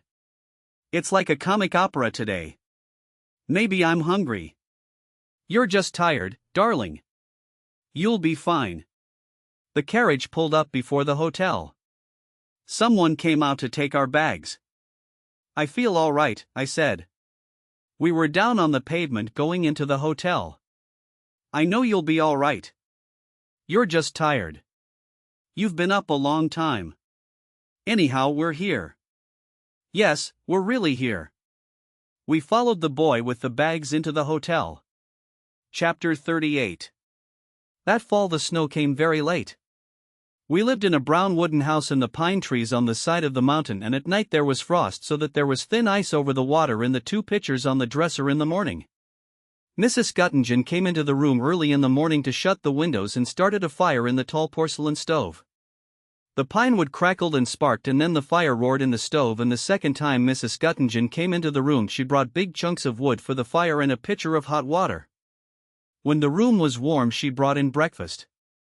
Sitting up in bed eating breakfast, we could see the lake and the mountains across the lake on the French side. There was snow on the tops of the mountains and the lake was a gray steel blue. Outside, in front of the chalet, a road went up the mountain. The wheel ruts and ridges were iron hard with the frost, and the road climbed steadily through the forest and up and around the mountain to where there were meadows. And barns and cabins in the meadows at the edge of the woods looking across the valley. The valley was deep and there was a stream at the bottom that flowed down into the lake, and when the wind blew across the valley you could hear the stream in the rocks. Sometimes we went off the road and on a path through the pine forest. The floor of the forest was soft to walk on, the frost did not harden it as it did the road. But we did not mind the hardness of the road because we had nails in the soles and heels of our boots, and the heel nails bit on the frozen ruts, and with nailed boots it was good walking on the road and invigorating. But it was lovely walking in the woods. In front of the house where we lived the mountain went down steeply to the little plain along the lake, and we sat on the porch of the house in the sun and saw the winding of the road down the mountainside and the terraced vineyards on the side of the lower mountain. The vines all dead now for the winter, and the fields divided by stone walls, and below the vineyards the houses of the town on the narrow plain along the lake shore. There was an island with 2 trees on the lake, and the trees looked like the double sails of a fishing boat. The mountains were sharp and steep on the other side of the lake, and down at the end of the lake was the plain of the Rhone Valley flat between the 2 ranges of mountains. And up the valley where the mountains cut it off was the Dent du Midi. It was a high snowy mountain and it dominated the valley, but it was so far away that it did not make a shadow. When the sun was bright we ate lunch on the porch, but the rest of the time we ate upstairs in a small room with plain wooden walls and a big stove in the corner. We bought books and magazines in the town and a copy of Hoyle, and learned many two-handed card games. The small room with the stove was our living room. There were 2 comfortable chairs and a table for books and magazines, and we played cards on the dining table when it was cleared away. Mr. and Mrs. Göttingen lived downstairs, and we would hear them talking sometimes in the evening, and they were very happy together too. He had been a head waiter and she had worked as maid in the same hotel, and they had saved their money to buy this place. They had a son who was studying to be a head waiter. He was at a hotel in Zurich. Downstairs there was a parlor where they sold wine and beer, and sometimes in the evening we would hear carts stop outside on the road and men come up the steps to go in the parlor to drink wine. There was a box of wood in the hall outside the living room and I kept up the fire from it. But we did not stay up very late. We went to bed in the dark in the big bedroom, and when I was undressed I opened the windows and saw the night and the cold stars and the pine trees below the window, and then got into bed as fast as I could. It was lovely in bed with the air so cold and clear and the night outside the window.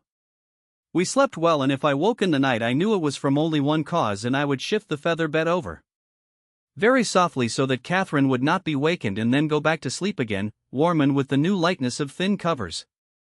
The war seemed as far away as the football games of someone else's college. But I knew from the papers that they were still fighting in the mountains because the snow would not come. Sometimes we walked down the mountain into Montreux. There was a path went down the mountain, but it was steep, and so usually we took the road and walked down on the wide hard road between fields and then below between the stone walls of the vineyards and on down between the houses of the villages along the way. There were 3 villages, Chernex, Fontenivant, and the other I forget. Then along the road we passed an old square-built stone chateau on a ledge on the side of the mountainside with the terraced fields of vines. Each vine tied to a stick to hold it up, the vines dry and brown and the earth ready for the snow, and the lake down below flat and grey as steel. The road went down a long grade below the chateau and then turned to the right and went down very steeply and paved with cobbles, into Montreux. We did not know anyone in Montreux. We walked along beside the lake and saw the swans and the many gulls and terns that flew up when you came close and screamed while they looked down at the water. Out on the lake there were flocks of grebes, small and dark, and leaving trails in the water when they swam. In the town we walked along the main street and looked in the windows of the shops. There were many big hotels that were closed, but most of the shops were open and the people were very glad to see us. There was a fine coiffeur's place where Catherine went to have her hair done. The woman who ran it was very cheerful and the only person we knew in Montreux. While Catherine was there I went up to a beer place and drank dark Munich beer and read the papers. I read the Corriere della Sera and the English and American papers from Paris. All the advertisements were blacked out, supposedly to prevent communication in that way with the enemy. The papers were bad reading. Everything was going very badly everywhere. I sat back in the corner with a heavy mug of dark beer and an open glazed paper package of pretzels and ate the pretzels for the salty flavor and the good way they made the beer taste, and read about disaster. I thought Catherine would come by, but she did not come, so I hung the papers back on the rack, paid for my beer and went up the street to look for her. The day was cold and dark and wintry and the stone of the houses looked cold. Catherine was still in the hairdresser's shop. The woman was waving her hair. I sat in the little booth and watched. It was exciting to watch, and Catherine smiled and talked to me and my voice was a little thick from being excited. The tongs made a pleasant clicking sound and I could see Catherine in 3 mirrors and it was pleasant and warm in the booth. Then the woman put up Catherine's hair, and Catherine looked in the mirror and changed it a little, taking out and putting in pins, then stood up. I'm sorry to have taken such a long time. Monsieur was very interested. Were you not, monsieur? The woman smiled. Yes, I said. We went out and up the street. It was cold and wintry and the wind was blowing. Oh, darling, I love you so, I said. Don't we have a fine time? Catherine said. Look. Let's go someplace and have beer instead of tea. It's very good for young Catherine. It keeps her small. Young Catherine, I said. That loafer. She's been very good, Catherine said. She makes very little trouble. The doctor says beer will be good for me and keep her small. If you keep her small enough and she's a boy, maybe he will be a jockey. I suppose if we really have this child we ought to get married, Catherine said. We were in the beer place at the corner table. It was getting dark outside. It was still early, but the day was dark and the dusk was coming early. Let's get married now, I said. No, Catherine said. It's too embarrassing now. I show too plainly. I won't go before anyone and be married in this state. I wish we'd gotten married. I suppose it would have been better. But when could we, darling? I don't know. I know one thing. I'm not going to be married in this splendid matronly state. You're not matronly. Oh yes, I am, darling. The hairdresser asked me if this was our first. I lied and said no, we had 2 boys and 2 girls. When will we be married? Any time after I'm thin again. We want to have a splendid wedding with everyone thinking what a handsome young couple. And you're not worried? Darling, why should I be worried? The only time I ever felt badly was when I felt like a whore in Milan, and that only lasted 7 minutes, and besides it was the room furnishings. Don't I make you a good wife? You're a lovely wife. Then don't be too technical, darling. I'll marry you as soon as I'm thin again. All right. Do you think I ought to drink another beer? The doctor said I was rather narrow in the hips, and it's all for the best if we keep young Catherine small. What else did he say? I was worried. Nothing. I have a wonderful blood pressure, darling. He admired my blood pressure greatly. What did he say about you being too narrow in the hips? Nothing. Nothing at all. He said I shouldn't ski. Quite right. He said it was too late to start if I'd never done it before. He said I could ski if I wouldn't fall down. He's just a big-hearted joker. Really, he was very nice. We'll have him when the baby comes. Did you ask him if you ought to get married? I told him we'd been married 4 years. You see, darling, if I marry you I'll be an American, and any time we're married under American law the child is legitimate. Where did you find that out? In the New York World Almanac in the library. You're a grand girl. I'll be very glad to be an American, and we'll go to America, won't we, darling? I want to see Niagara Falls. You're a fine girl. There's something else I want to see, but I can't remember it. The stockyards? I can't remember it. The Woolworth Building? The Grand Canyon? But I'd like to see that. What was it? The Golden Gate. That's what I want to see. Where is the Golden Gate? San Francisco. Then let's go there. I want to see San Francisco anyway. All right. We'll go there. Now let's go up the mountain. Should we? Can we get the MOB? There's a train a little after 5. Let's get that. All right. I'll drink one more beer first. When we went out to go up the street and climb the stairs to the station, it was very cold. A cold wind was coming down the Rhone Valley.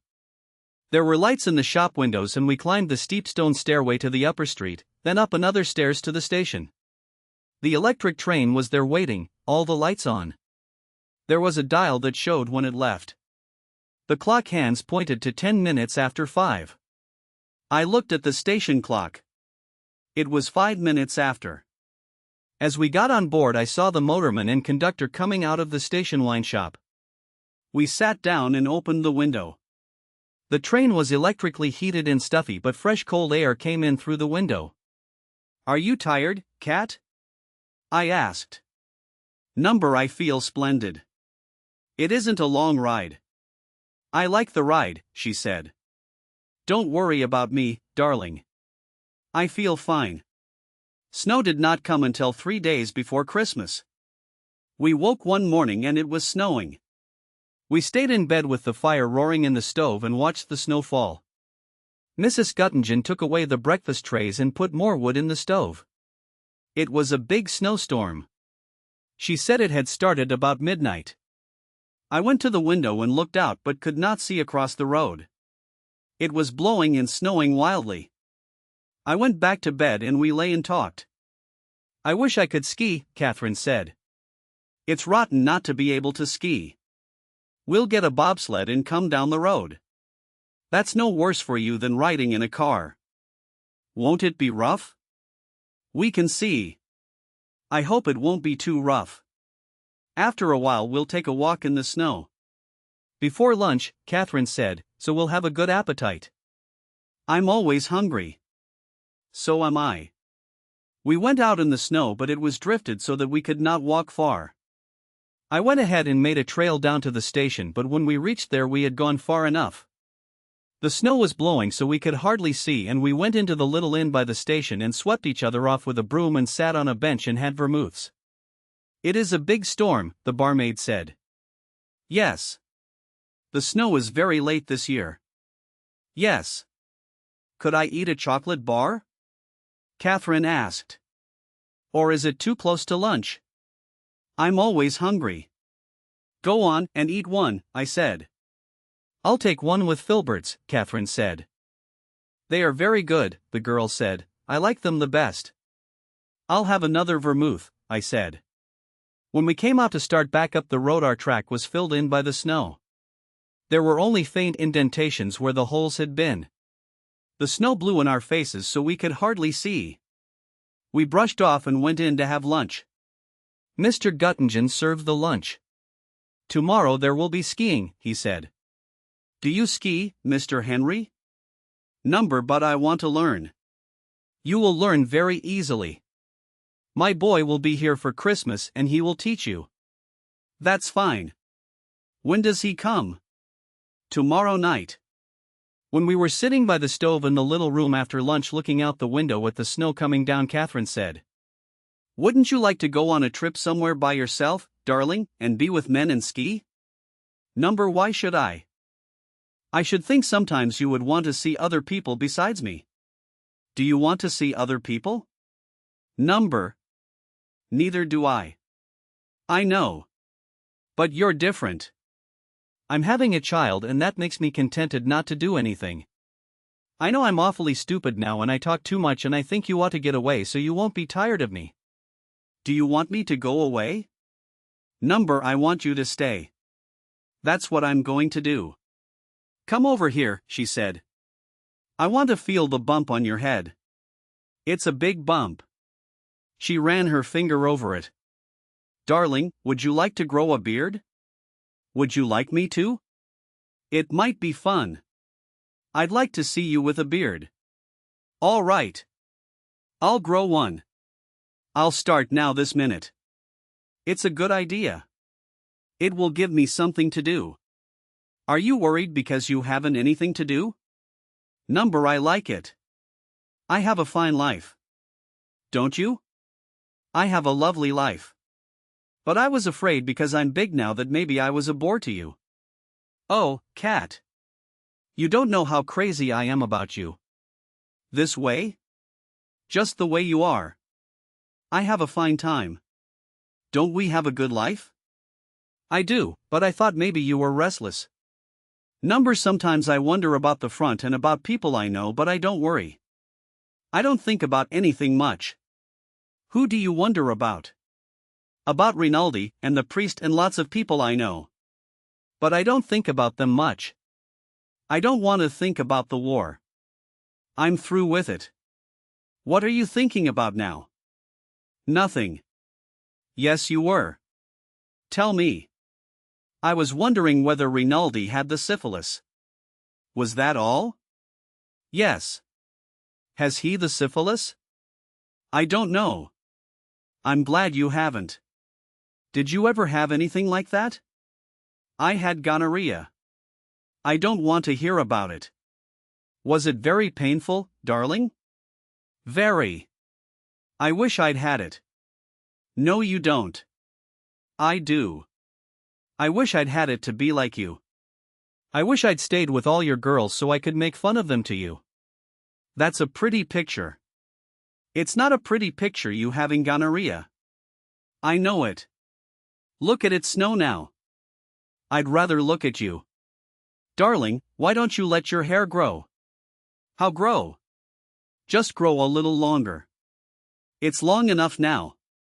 "No, let it grow a little longer and I could cut mine and we'd be just alike, only one of us blonde and one of us dark." "I wouldn't let you cut yours." "It would be fun." "I'm tired of it. It's an awful nuisance in the bed at night." "I like it." "Wouldn't you like it short?" "I might. I like it the way it is." "It might be nice short. Then we'd both be alike." "Oh, darling, I want you so much, I want to be you too." You are. We're the same one. I know it. At night we are. The nights are grand. I want us to be all mixed up. I don't want you to go away. I just said that. You go if you want to. But hurry right back. Why, darling, I don't live at all when I'm not with you. I won't ever go away, I said. I'm no good when you're not there. I haven't any life at all anymore. I want you to have a life. I want you to have a fine life. But we'll have it together, won't we? And now do you want me to stop growing my beard or let it go on? Go on. Grow it. It will be exciting. Maybe it will be done for New Year's. Now do you want to play chess? I'd rather play with you. Let's play chess. And afterward we'll play? Yes. All right. I got out the chessboard and arranged the pieces. It was still snowing hard outside. One time in the night I woke up and knew that Catherine was awake too. The moon was shining in the window and made shadows on the bed from the bars on the window panes. Are you awake, sweetheart? Yes. Can't you sleep? I just woke up thinking about how I was nearly crazy when I first met you. Do you remember? You were just a little crazy. I'm never that way anymore. I'm grand now. You say grand so sweetly. Say grand. Grand. Oh, you're sweet. And I'm not crazy now. I'm just very, very, very happy. Go on to sleep, I said. All right. Let's go to sleep at exactly the same moment. All right. But we did not. I was awake for quite a long time thinking about things and watching Catherine sleeping, the moonlight on her face. Then I went to sleep, too. Chapter 39. By the middle of January I had a beard and the winter had settled into. Bright cold days and hard cold nights. We could walk on the roads again. The snow was packed hard and smooth by the hay sleds and wood sledges and the logs that were hauled down the mountain. The snow lay over all the country, down almost to Montreux.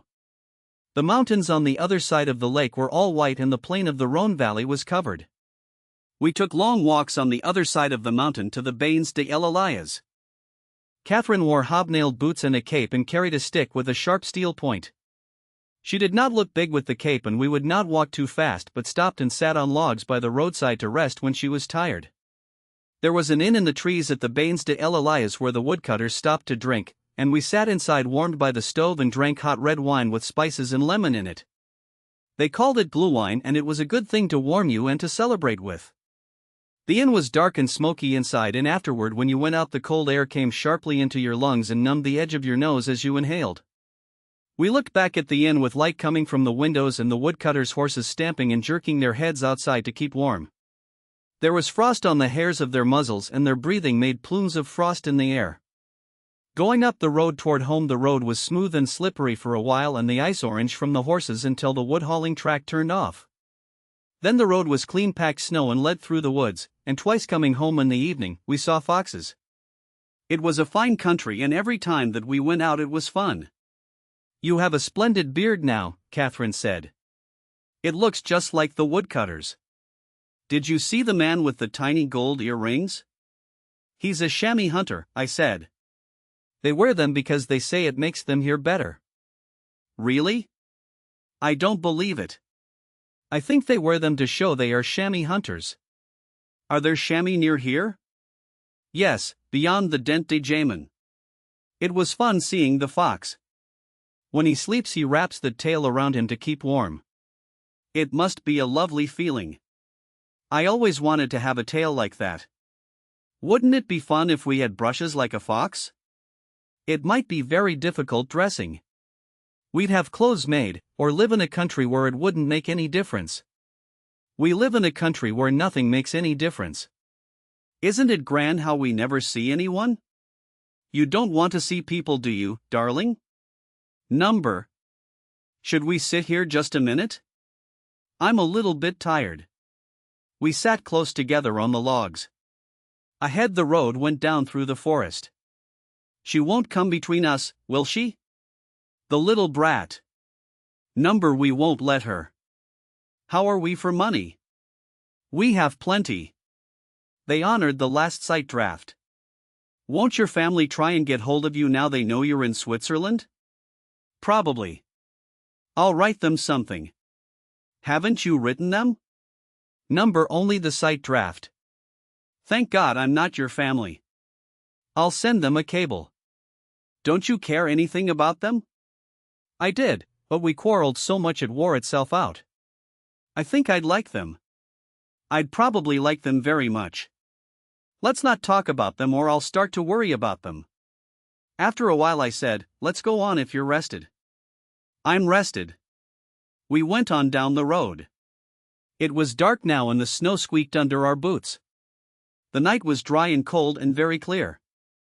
I love your beard, Catherine said. It's a great success. It looks so stiff and fierce and it's very soft and a great pleasure. Do you like it better than without? I think so. You know, darling, I'm not going to cut my hair now until after young Catherine's born. I look too big and matronly now. But after she's born and I'm thin again I'm going to cut it and then I'll be a fine new and different girl for you. We'll go together and get it cut, or I'll go alone and come and surprise you. I did not say anything. You won't say I can't, will you? Number I think it would be exciting. Oh, you're so sweet. And maybe I'd look lovely, darling, and be so thin and exciting to you and you'll fall in love with me all over again. Hell, I said, I love you enough now. What do you want to do? Ruin me? Yes. I want to ruin you. Good, I said, that's what I want too. Chapter 40. We had a fine life. We lived through the months of January and February and the winter was very fine and we were very happy. There had been short thaws when the wind blew warm and the snow softened and the air felt like spring, but always the clear hard cold had come again and the winter had returned. In March came the first break in the winter. In the night it started raining. It rained on all morning and turned the snow to slush and made the mountainside dismal. There were clouds over the lake and over the valley. It was raining high up the mountain. Catherine wore heavy overshoes and I wore Mr. Guttingen's rubber boots and we walked to the station under an umbrella. Through the slush and the running water that was washing the ice of the roads bare, to stop at the pub before lunch for a vermouth. Outside we could hear the rain. Do you think we ought to move into town? What do you think? Catherine asked. If the winter is over and the rain keeps up it won't be fun up here. How long is it before young Catherine? About a month. Perhaps a little more. We might go down and stay in Montreux. Why don't we go to Lausanne? That's where the hospital is. All right. But I thought maybe that was too big a town. We can be as much alone in a bigger town and Lausanne might be nice. When should we go? I don't care. Whenever you want, darling. I don't want to leave here if you don't want. Let's see how the weather turns out. It rained for 3 days. The snow was all gone now on the mountainside below the station. The road was a torrent of muddy snow water. It was too wet and slushy to go out. On the morning of the 3rd day of rain we decided to go down into town. That is all right, Mr. Henry, Göttingen said. You do not have to give me any notice. I did not think you would want to stay now the bad weather is come. We have to be near the hospital anyway on account of Madam, I said. I understand, he said. Will you come back sometime and stay, with the little one? Yes, if you would have room. In the spring when it is nice you could come and enjoy it. We could put the little one and the nurse in the big room that is closed now and you and Madam could have your same room looking out over the lake. I'll write about coming, I said. We packed and left on the train that went down after lunch. Mr. and Mrs. Göttingen came down to the station with us and he hauled our baggage down on a sled through the slush. They stood beside the station in the rain waving goodbye. They were very sweet, Catherine said. They were fine to us. We took the train to Lausanne from Montreux. Looking out the window toward where we had lived you could not see the mountains for the clouds. The train stopped in Vevey, then went on, passing the lake on one side and on the other the wet brown fields and the bare woods and the wet houses. We came into Lausanne and went into a medium-sized hotel to stay. It was still raining as we drove through the streets and into the carriage entrance of the hotel. The concierge with brass keys on his lapels, the elevator, the carpets on the floors, and the white washbowls with shining fixtures. The brass bed and the big comfortable bedroom all seemed very great luxury after the Göttingens. The windows of the room looked out on a wet garden with a wall topped by an iron fence. Across the street, which sloped steeply, was another hotel with a similar wall and garden. I looked out at the rain falling in the fountain of the garden. Catherine turned on all the lights and commenced unpacking. I ordered a whiskey and soda and lay on the bed and read the papers I had bought at the station. It was March 1918 10-0, and the German offensive had started in France. I drank the whiskey and soda and read while Catherine unpacked and moved around the room. "You know what I have to get, darling," she said. "What?" "Baby clothes. There aren't many people reach my time without baby things. You can buy them." "I know. That's what I'll do tomorrow. I'll find out what is necessary. You ought to know. You were a nurse. But so few of the soldiers had babies in the hospitals." "I did." She hit me with the pillow and spilled the whiskey and soda. "I'll order you another," she said. "I'm sorry I spilled it. There wasn't much left. Come on over to the bed. I have to try and make this room look like something." "Like what?" "Like our home. Hang out the Allied flags." "Oh, shut up." "Say it again." "Shut up." "You say it so cautiously," I said. "As though you didn't want to offend anyone." "I don't." "Then come over to the bed." "All right." She came and sat on the bed. "I know I'm no fun for you, darling. I'm like a big flour barrel." "No, you're not. You're beautiful and you're sweet. I'm just something very ungainly that you've married." "No, you're not. You're more beautiful all the time. But I will be thin again, darling." "You're thin now. You've been drinking." "Just whiskey and soda." "There's another one coming," she said. "And then should we order dinner up here?" "That will be good." "Then we won't go out, will we?" "We'll just stay in tonight." "And play," I said. "I'll drink some wine," Catherine said. "It won't hurt me. Maybe we can get some of our old white Capri." "I know we can," I said. "They'll have Italian wines at a hotel this size." The waiter knocked at the door. He brought the whiskey in a glass with ice and beside the glass on a tray a small bottle of soda. "Thank you," I said. "Put it down there.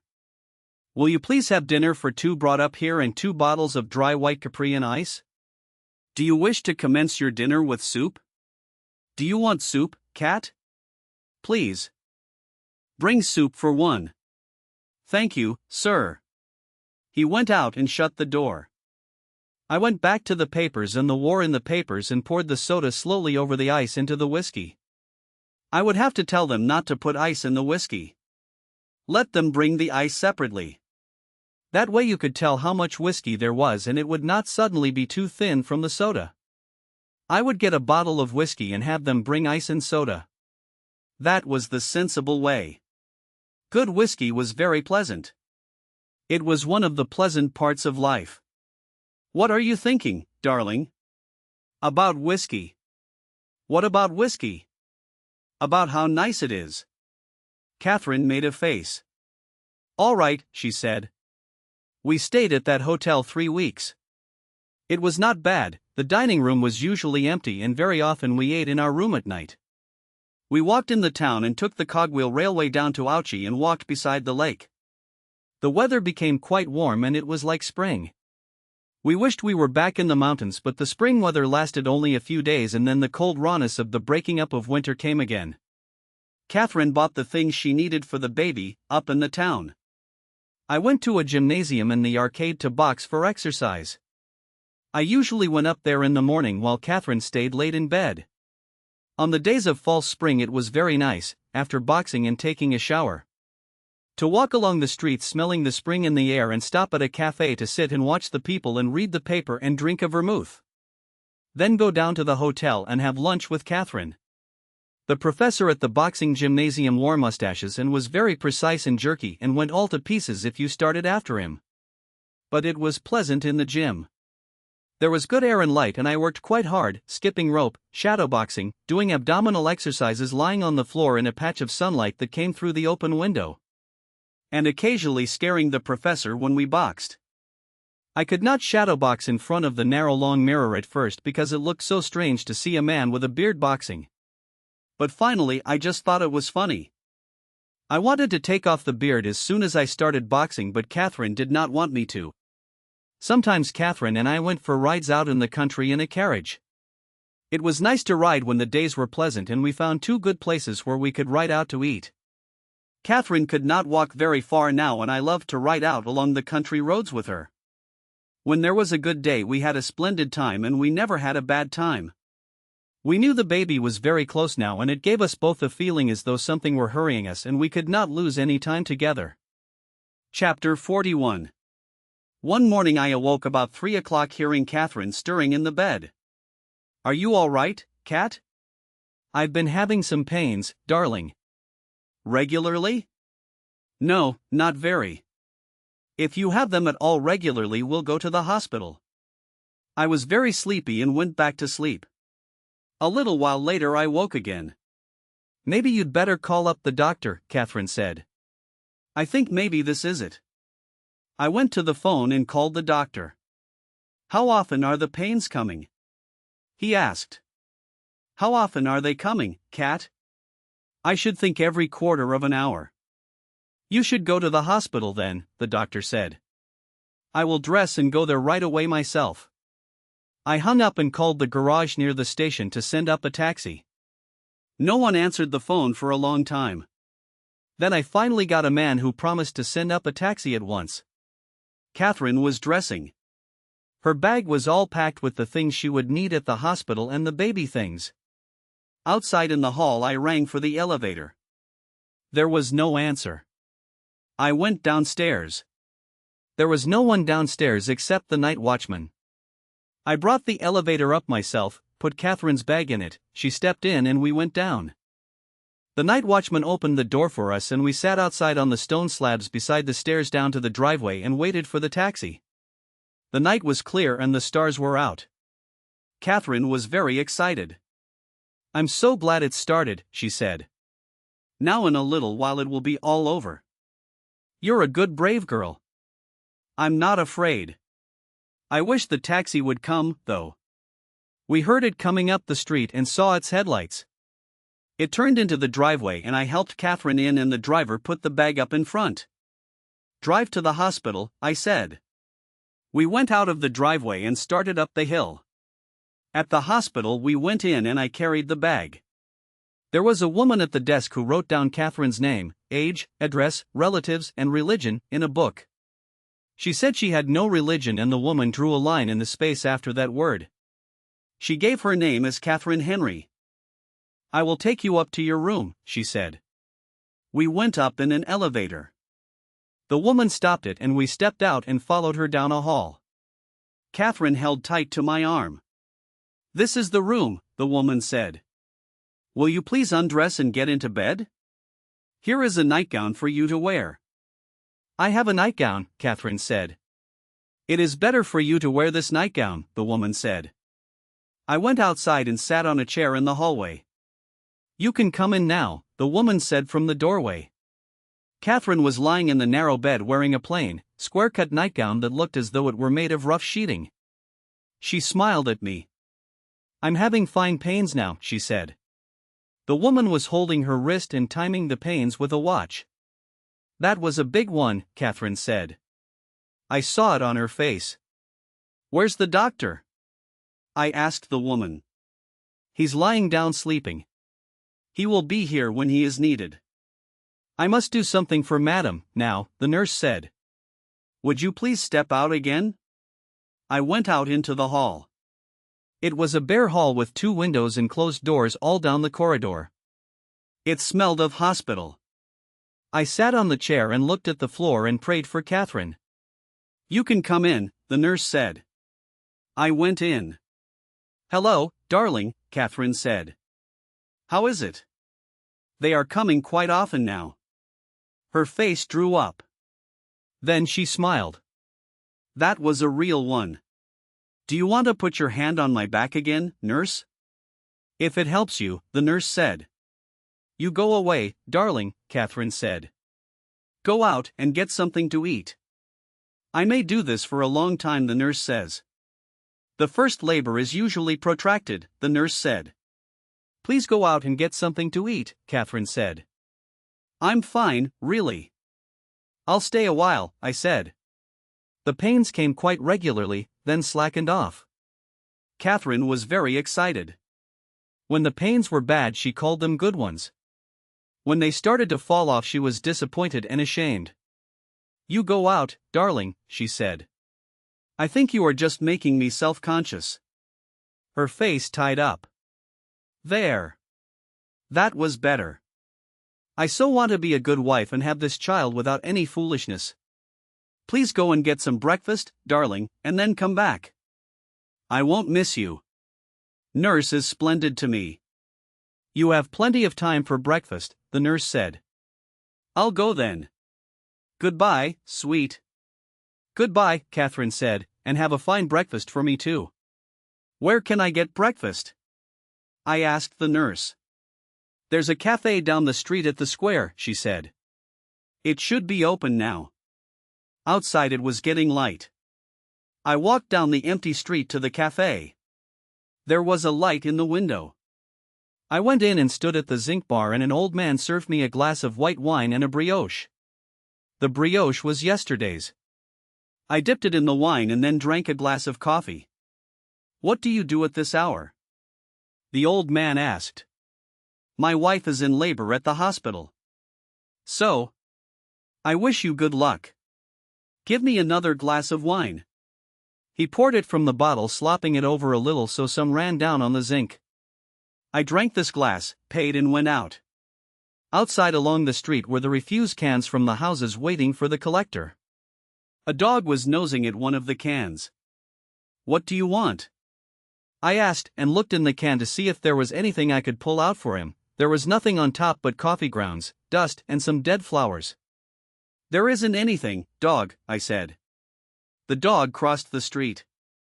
I went up the stairs in the hospital to the floor Catherine was on and down the hall to her room. I knocked on the door. There was no answer. I opened the door. The room was empty, except for Catherine's bag on a chair and her dressing gown hanging on a hook on the wall. I went out and down the hall, looking for somebody. I found a nurse. "Where is Madame Henry?" "A lady has just gone to the delivery room." "Where is it?" "I will show you." She took me down to the end of the hall. The door of the room was partly open. I could see Catherine lying on a table, covered by a sheet. The nurse was on one side and the doctor stood on the other side of the table beside some cylinders. The doctor held a rubber mask attached to a tube in one hand. "I will give you a gown and you can go in," the nurse said. "Come in here, please." She put a white gown on me and pinned it at the neck and back with a safety pin. "Now you can go in," she said. I went into the room. "Hello, darling," Catherine said in a strained voice. "I'm not doing much." "You are Mr. Henry?" the doctor asked. "Yes." "How is everything going, doctor?" "Things are going very well," the doctor said. "We came in here where it is easy to give gas for the pains." "I want it now," Catherine said. The doctor placed the rubber mask over her face and turned a dial, and I watched Catherine breathing deeply and rapidly. Then she pushed the mask away. The doctor shut off the petcock. "That wasn't a very big one. I had a very big one a while ago. The doctor made me go clear out, didn't you, doctor?" Her voice was strange. It rose on the word doctor. The doctor smiled. "I want it again," Catherine said. She held the rubber tight to her face and breathed fast. I heard her moaning a little. Then she pulled the mask away and smiled. "That was a big one," she said. "That was a very big one. Don't you worry, darling. You go away. Go have another breakfast." "I'll stay," I said. We had gone to the hospital about 3 o'clock in the morning. At noon Catherine was still in the delivery room. The pains had slackened again. She looked very tired and worn now, but she was still cheerful. "I'm not any good, darling," she said. "I'm so sorry. I thought I would do it very easily. Now there's one dash." She reached out her hand for the mask and held it over her face. The doctor moved the dial and watched her. In a little while it was over.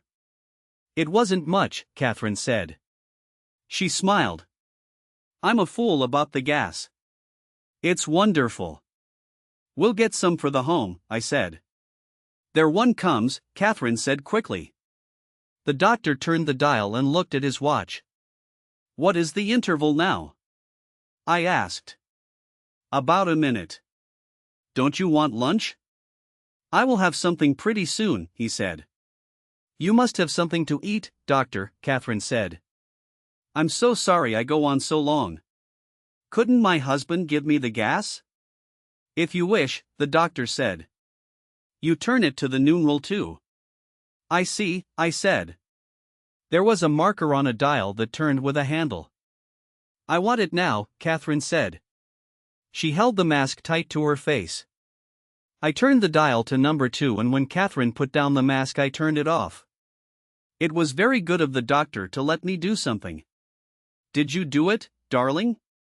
Catherine asked. She stroked my wrist. "Sure. You're so lovely." She was a little drunk from the gas. "I will eat from a tray in the next room," the doctor said. "You can call me any moment." While the time passed I watched him eat, then, after a while, I saw that he was lying down and smoking a cigarette. Catherine was getting very tired. "Do you think I'll ever have this baby?" she asked. "Yes, of course you will. I try as hard as I can. I push down but it goes away. There it comes. Give it to me." At 2 o'clock I went out and had lunch. There were a few men in the cafe sitting with coffee and glasses of Cruche or Mark on the tables. I sat down at a table. "Can I eat?" I asked the waiter.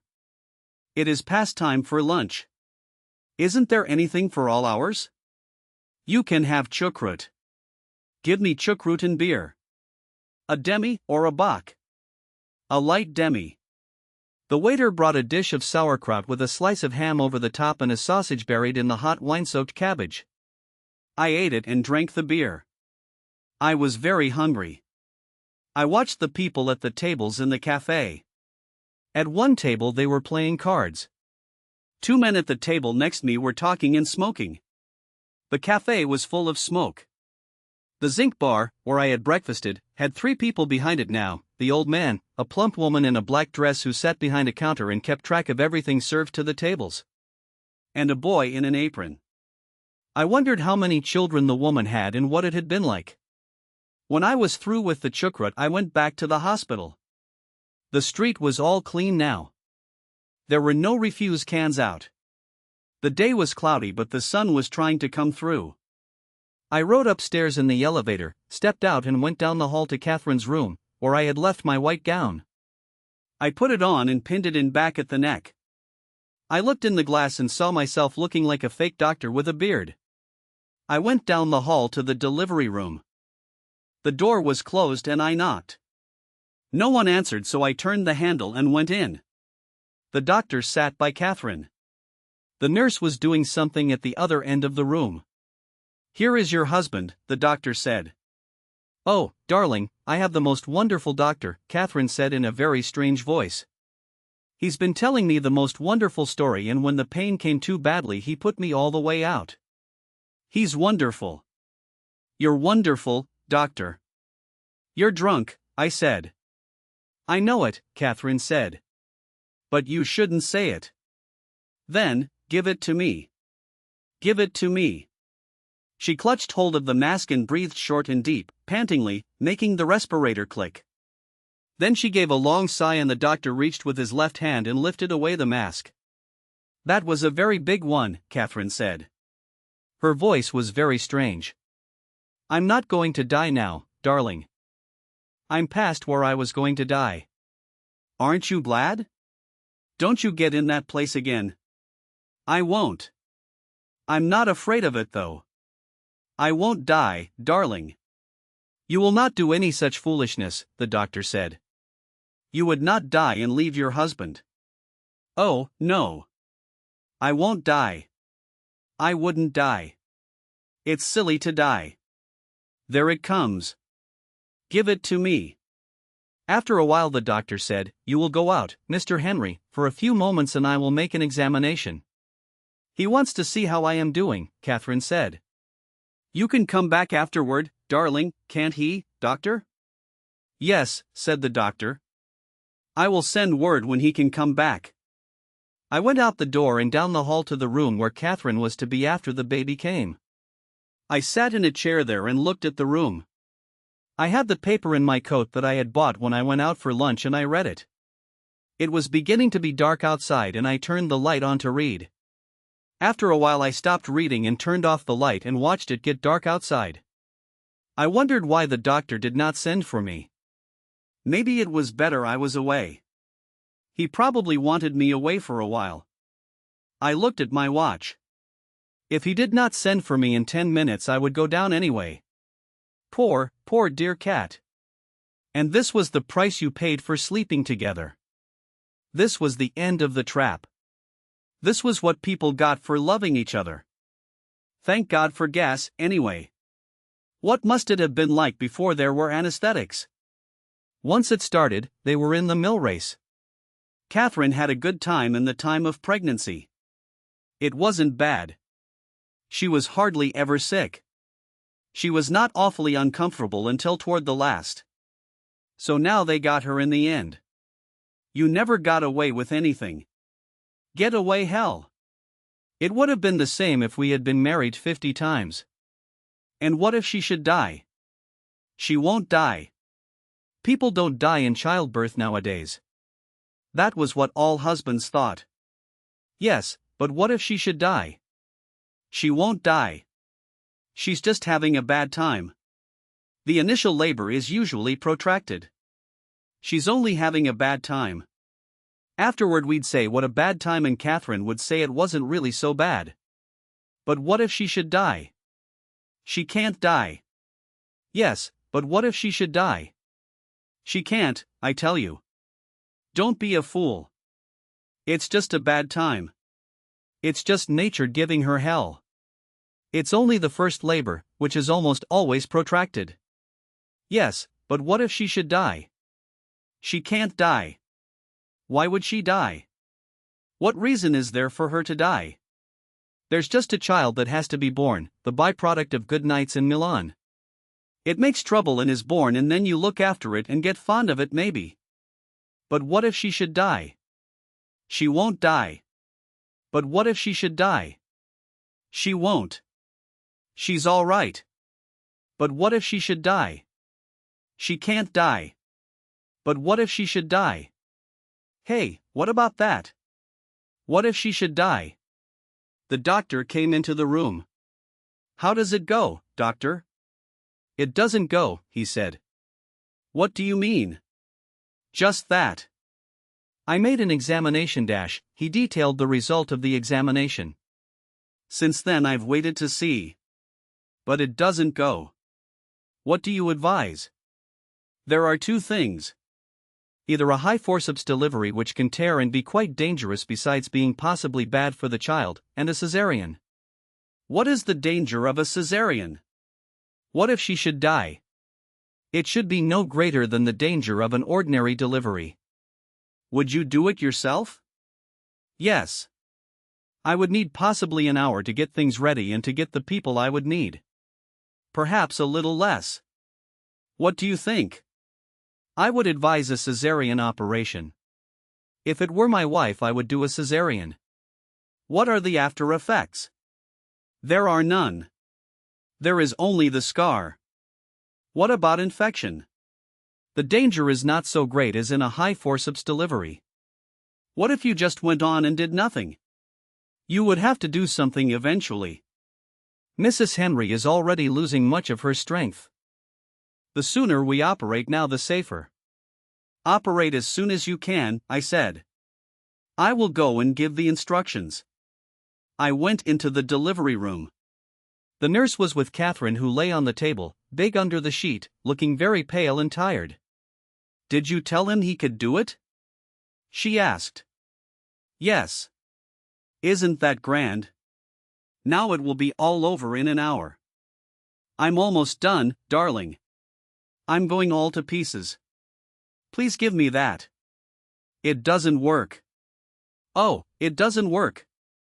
Breathe deeply. I am. Oh, it doesn't work anymore. It doesn't work. Get another cylinder, I said to the nurse. That is a new cylinder. I'm just a fool, darling, Catherine said. But it doesn't work anymore. She began to cry. Oh, I wanted so to have this baby and not make trouble, and now I'm all done and all gone to pieces and it doesn't work. Oh, darling, it doesn't work at all. I don't care if I die if it will only stop. Oh, please, darling, please make it stop. There it comes. Oh. She breathed sobbingly in the mask. It doesn't work. It doesn't work. It doesn't work. Don't mind me, darling. Please don't cry. Don't mind me. I'm just gone all to pieces. You poor sweet. I love you so, and I'll be good again. I'll be good this time. Can't they give me something? If they could only give me something. I'll make it work. I'll turn it all the way. Give it to me now. I turned the dial all the way, and as she breathed hard and deep, her hand relaxed on the mask. I shut off the gas and lifted the mask. She came back from a long way away. That was lovely, darling. Oh, you're so good to me. You be brave, because I can't do that all the time. It might kill you.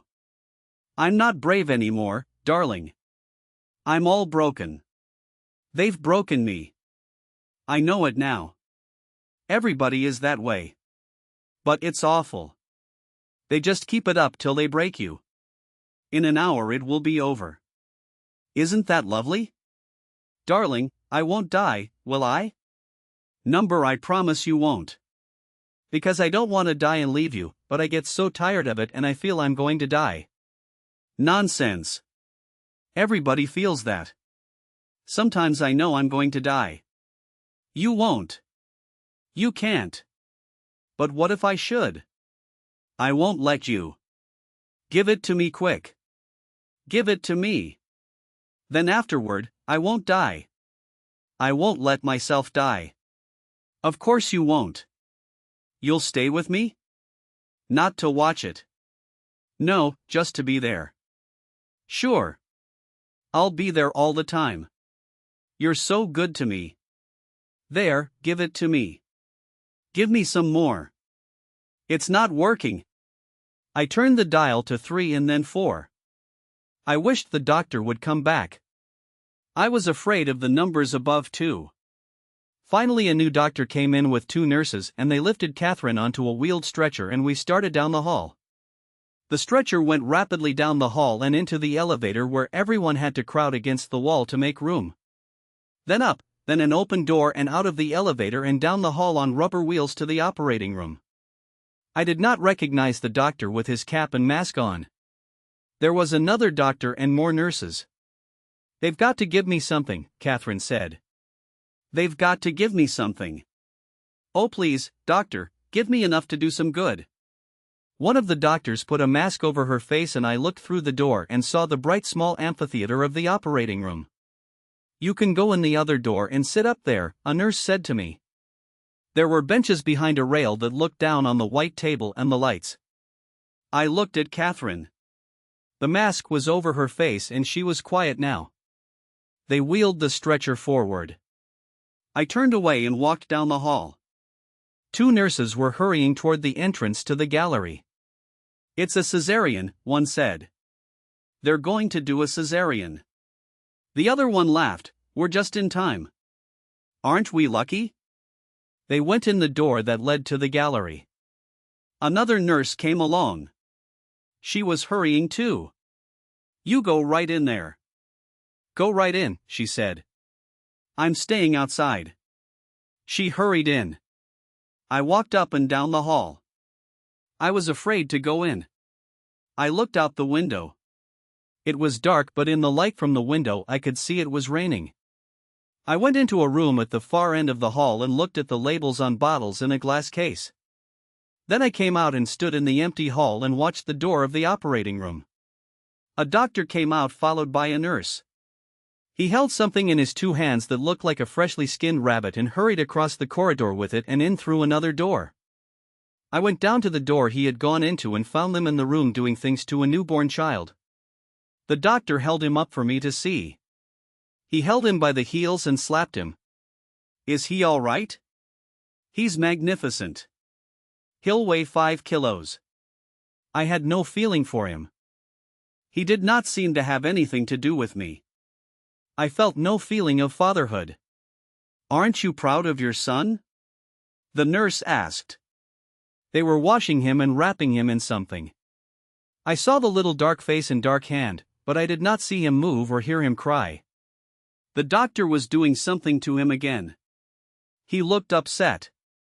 "No," I said. "He nearly killed his mother. It isn't the little darling's fault. Didn't you want a boy?" "No," I said. The doctor was busy with him. He held him up by the feet and slapped him. I did not wait to see it. I went out in the hall. I could go in now and see. I went in the door and a little way down the gallery. The nurses who were sitting at the rail motioned for me to come down where they were. I shook my head. I could see enough where I was. I thought Catherine was dead. She looked dead.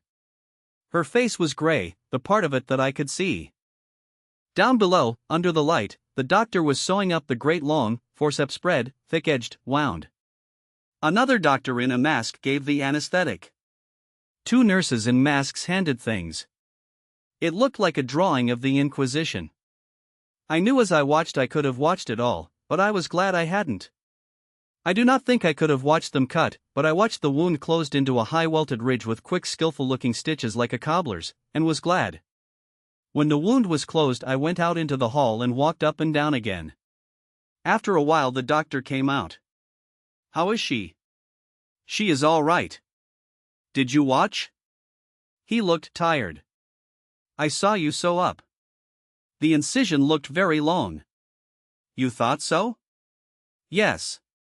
"Will that scar flatten out?" "Oh, yes." After a while they brought out the wheeled stretcher and took it very rapidly down the hallway to the elevator. I went along beside it. Catherine was moaning. Downstairs they put her in the bed in her room. I sat in a chair at the foot of the bed. There was a nurse in the room. I got up and stood by the bed. It was dark in the room. Catherine put out her hand. "Hello, darling," she said. Her voice was very weak and tired. "Hello, you sweet. What sort of baby was it?" Don't talk," the nurse said. "A boy. He's long and white and dark." "Is he all right?" "Yes," I said. "He's fine." I saw the nurse look at me strangely. "I'm awfully tired," Catherine said. "And I hurt like hell. Are you all right, darling?" "I'm fine. Don't talk. You were lovely to me." "Oh, darling, I hurt dreadfully." "What does he look like?" "He looks like a skinned rabbit with a puckered up old man's face." "You must go out," the nurse said. "Madame Henry must not talk." "I'll be outside," I said. "Go and get something to eat." I'll be outside." I kissed Catherine. She was very gray and weak and tired. "May I speak to you?" I said to the nurse. She came out in the hall with me. I walked a little way down the hall. "What's the matter with the baby?" I asked. "Didn't you know?" "Number. He wasn't alive." "He was dead?" "They couldn't start him breathing. The cord was caught around his neck or something." "So he's dead?" "Yes. It's such a shame. He was such a fine big boy." "I thought you knew." "No," I said. "You better go back in with Madam."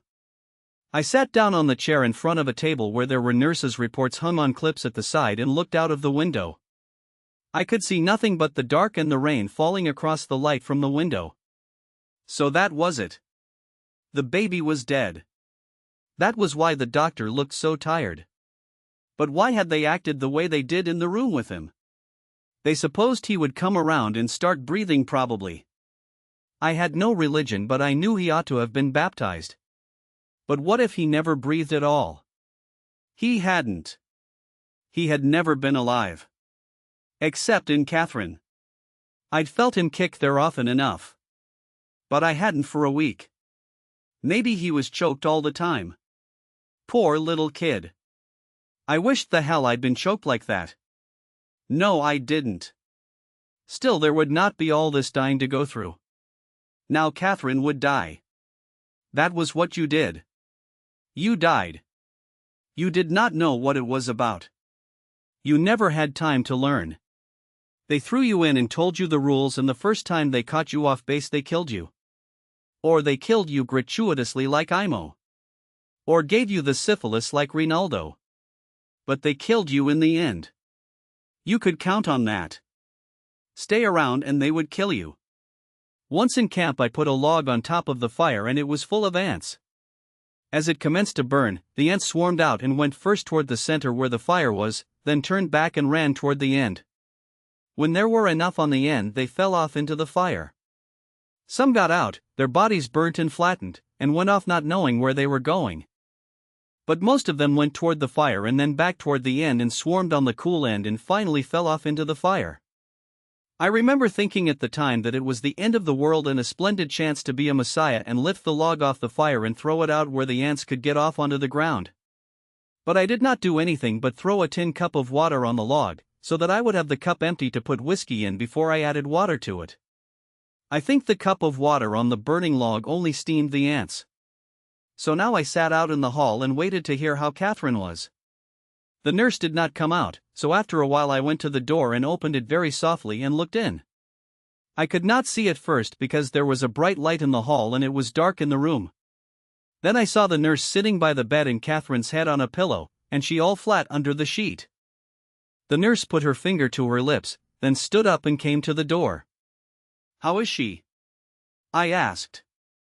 "She's all right," the nurse said. "You should go and have your supper and then come back if you wish." I went down the hall and then down the stairs and out the door of the hospital and down the dark street in the rain to the cafe. It was brightly lighted inside and there were many people at the tables. I did not see a place to sit, and a waiter came up to me and took my wet coat and hat and showed me a place at a table across from an elderly man who was drinking beer and reading the evening paper. I sat down and asked the waiter what the plat du jour was. "Veal stew, but it is finished." "What can I have to eat?" "Ham and eggs with cheese, or chocolate." "I had chocolate this noon," I said. "That's true," he said. "That's true. You ate chocolate this noon." He was a middle-aged man with a bald top to his head and his hair slicked over it. He had a kind face. "What do you want?" "Ham and eggs or eggs with cheese?" "Ham and eggs," I said, "and beer." "A demi-blonde?" "Yes," I said. "I remembered," he said. "You took a demi-blonde this noon." I ate the ham and eggs and drank the beer. The ham and eggs were in a round dish, the ham underneath and the eggs on top. It was very hot, and at the first mouthful I had to take a drink of beer to cool my mouth. I was hungry and I asked the waiter for another order. I drank several glasses of beer. I was not thinking at all but read the paper of the man opposite me. It was about the breakthrough on the British front. When he realized I was reading the back of his paper, he folded it over. I thought of asking the waiter for a paper, but I could not concentrate. It was hot in the cafe and the air was bad. Many of the people at the tables knew one another. There were several card games going on. The waiters were busy bringing drinks from the bar to the tables. 2 men came in and could find no place to sit. They stood opposite the table where I was. I ordered another beer. I was not ready to leave yet. It was too soon to go back to the hospital. I tried not to think and to be perfectly calm. The men stood around but no one was leaving, so they went out. I drank another beer. There was quite a pile of saucers now on the table in front of me. The man opposite me had taken off his spectacles, put them away in a case, folded his paper and put it in his pocket and now sat holding his liqueur glass and looking out at the room. Suddenly I knew I had to get back. I called the waiter, paid the reckoning, got into my coat, put on my hat and started out the door. I walked through the rain up to the hospital. Upstairs I met the nurse coming down the hall. "I just called you at the hotel," she said. Something dropped inside me. "What is wrong?" "Mrs. Henry has had a hemorrhage." "Can I go in?" "No, not yet. The doctor is with her." "Is it dangerous?" "It is very dangerous." The nurse went into the room and shut the door. I sat outside in the hall. Everything was gone inside of me. I did not think. I could not think. I knew she was going to die and I prayed that she would not. "Don't let her die. Oh, God, please don't let her die. I'll do anything for you if you won't let her die. Please, please, please, dear God, don't let her die. Dear God, don't let her die. Please, please, please don't let her die. God, please make her not die. I'll do anything you say if you don't let her die. You took the baby but don't let her die. That was all right but don't let her die. Please, please, dear God, don't let her die." The nurse opened the door and motioned with her finger for me to come. I followed her into the room. Catherine did not look up when I came in. I went over to the side of the bed. The doctor was standing by the bed on the opposite side. Catherine looked at me and smiled. I bent down over the bed and started to cry. "Poor darling," Catherine said very softly. She looked gray. "You're all right, Cat," I said. "You're going to be all right." "I'm going to die," she said, then waited and said, "I hate it." I took her hand. "Don't touch me," she said. I let go of her hand. She smiled. "Poor darling. You touch me all you want. You'll be all right, Cat.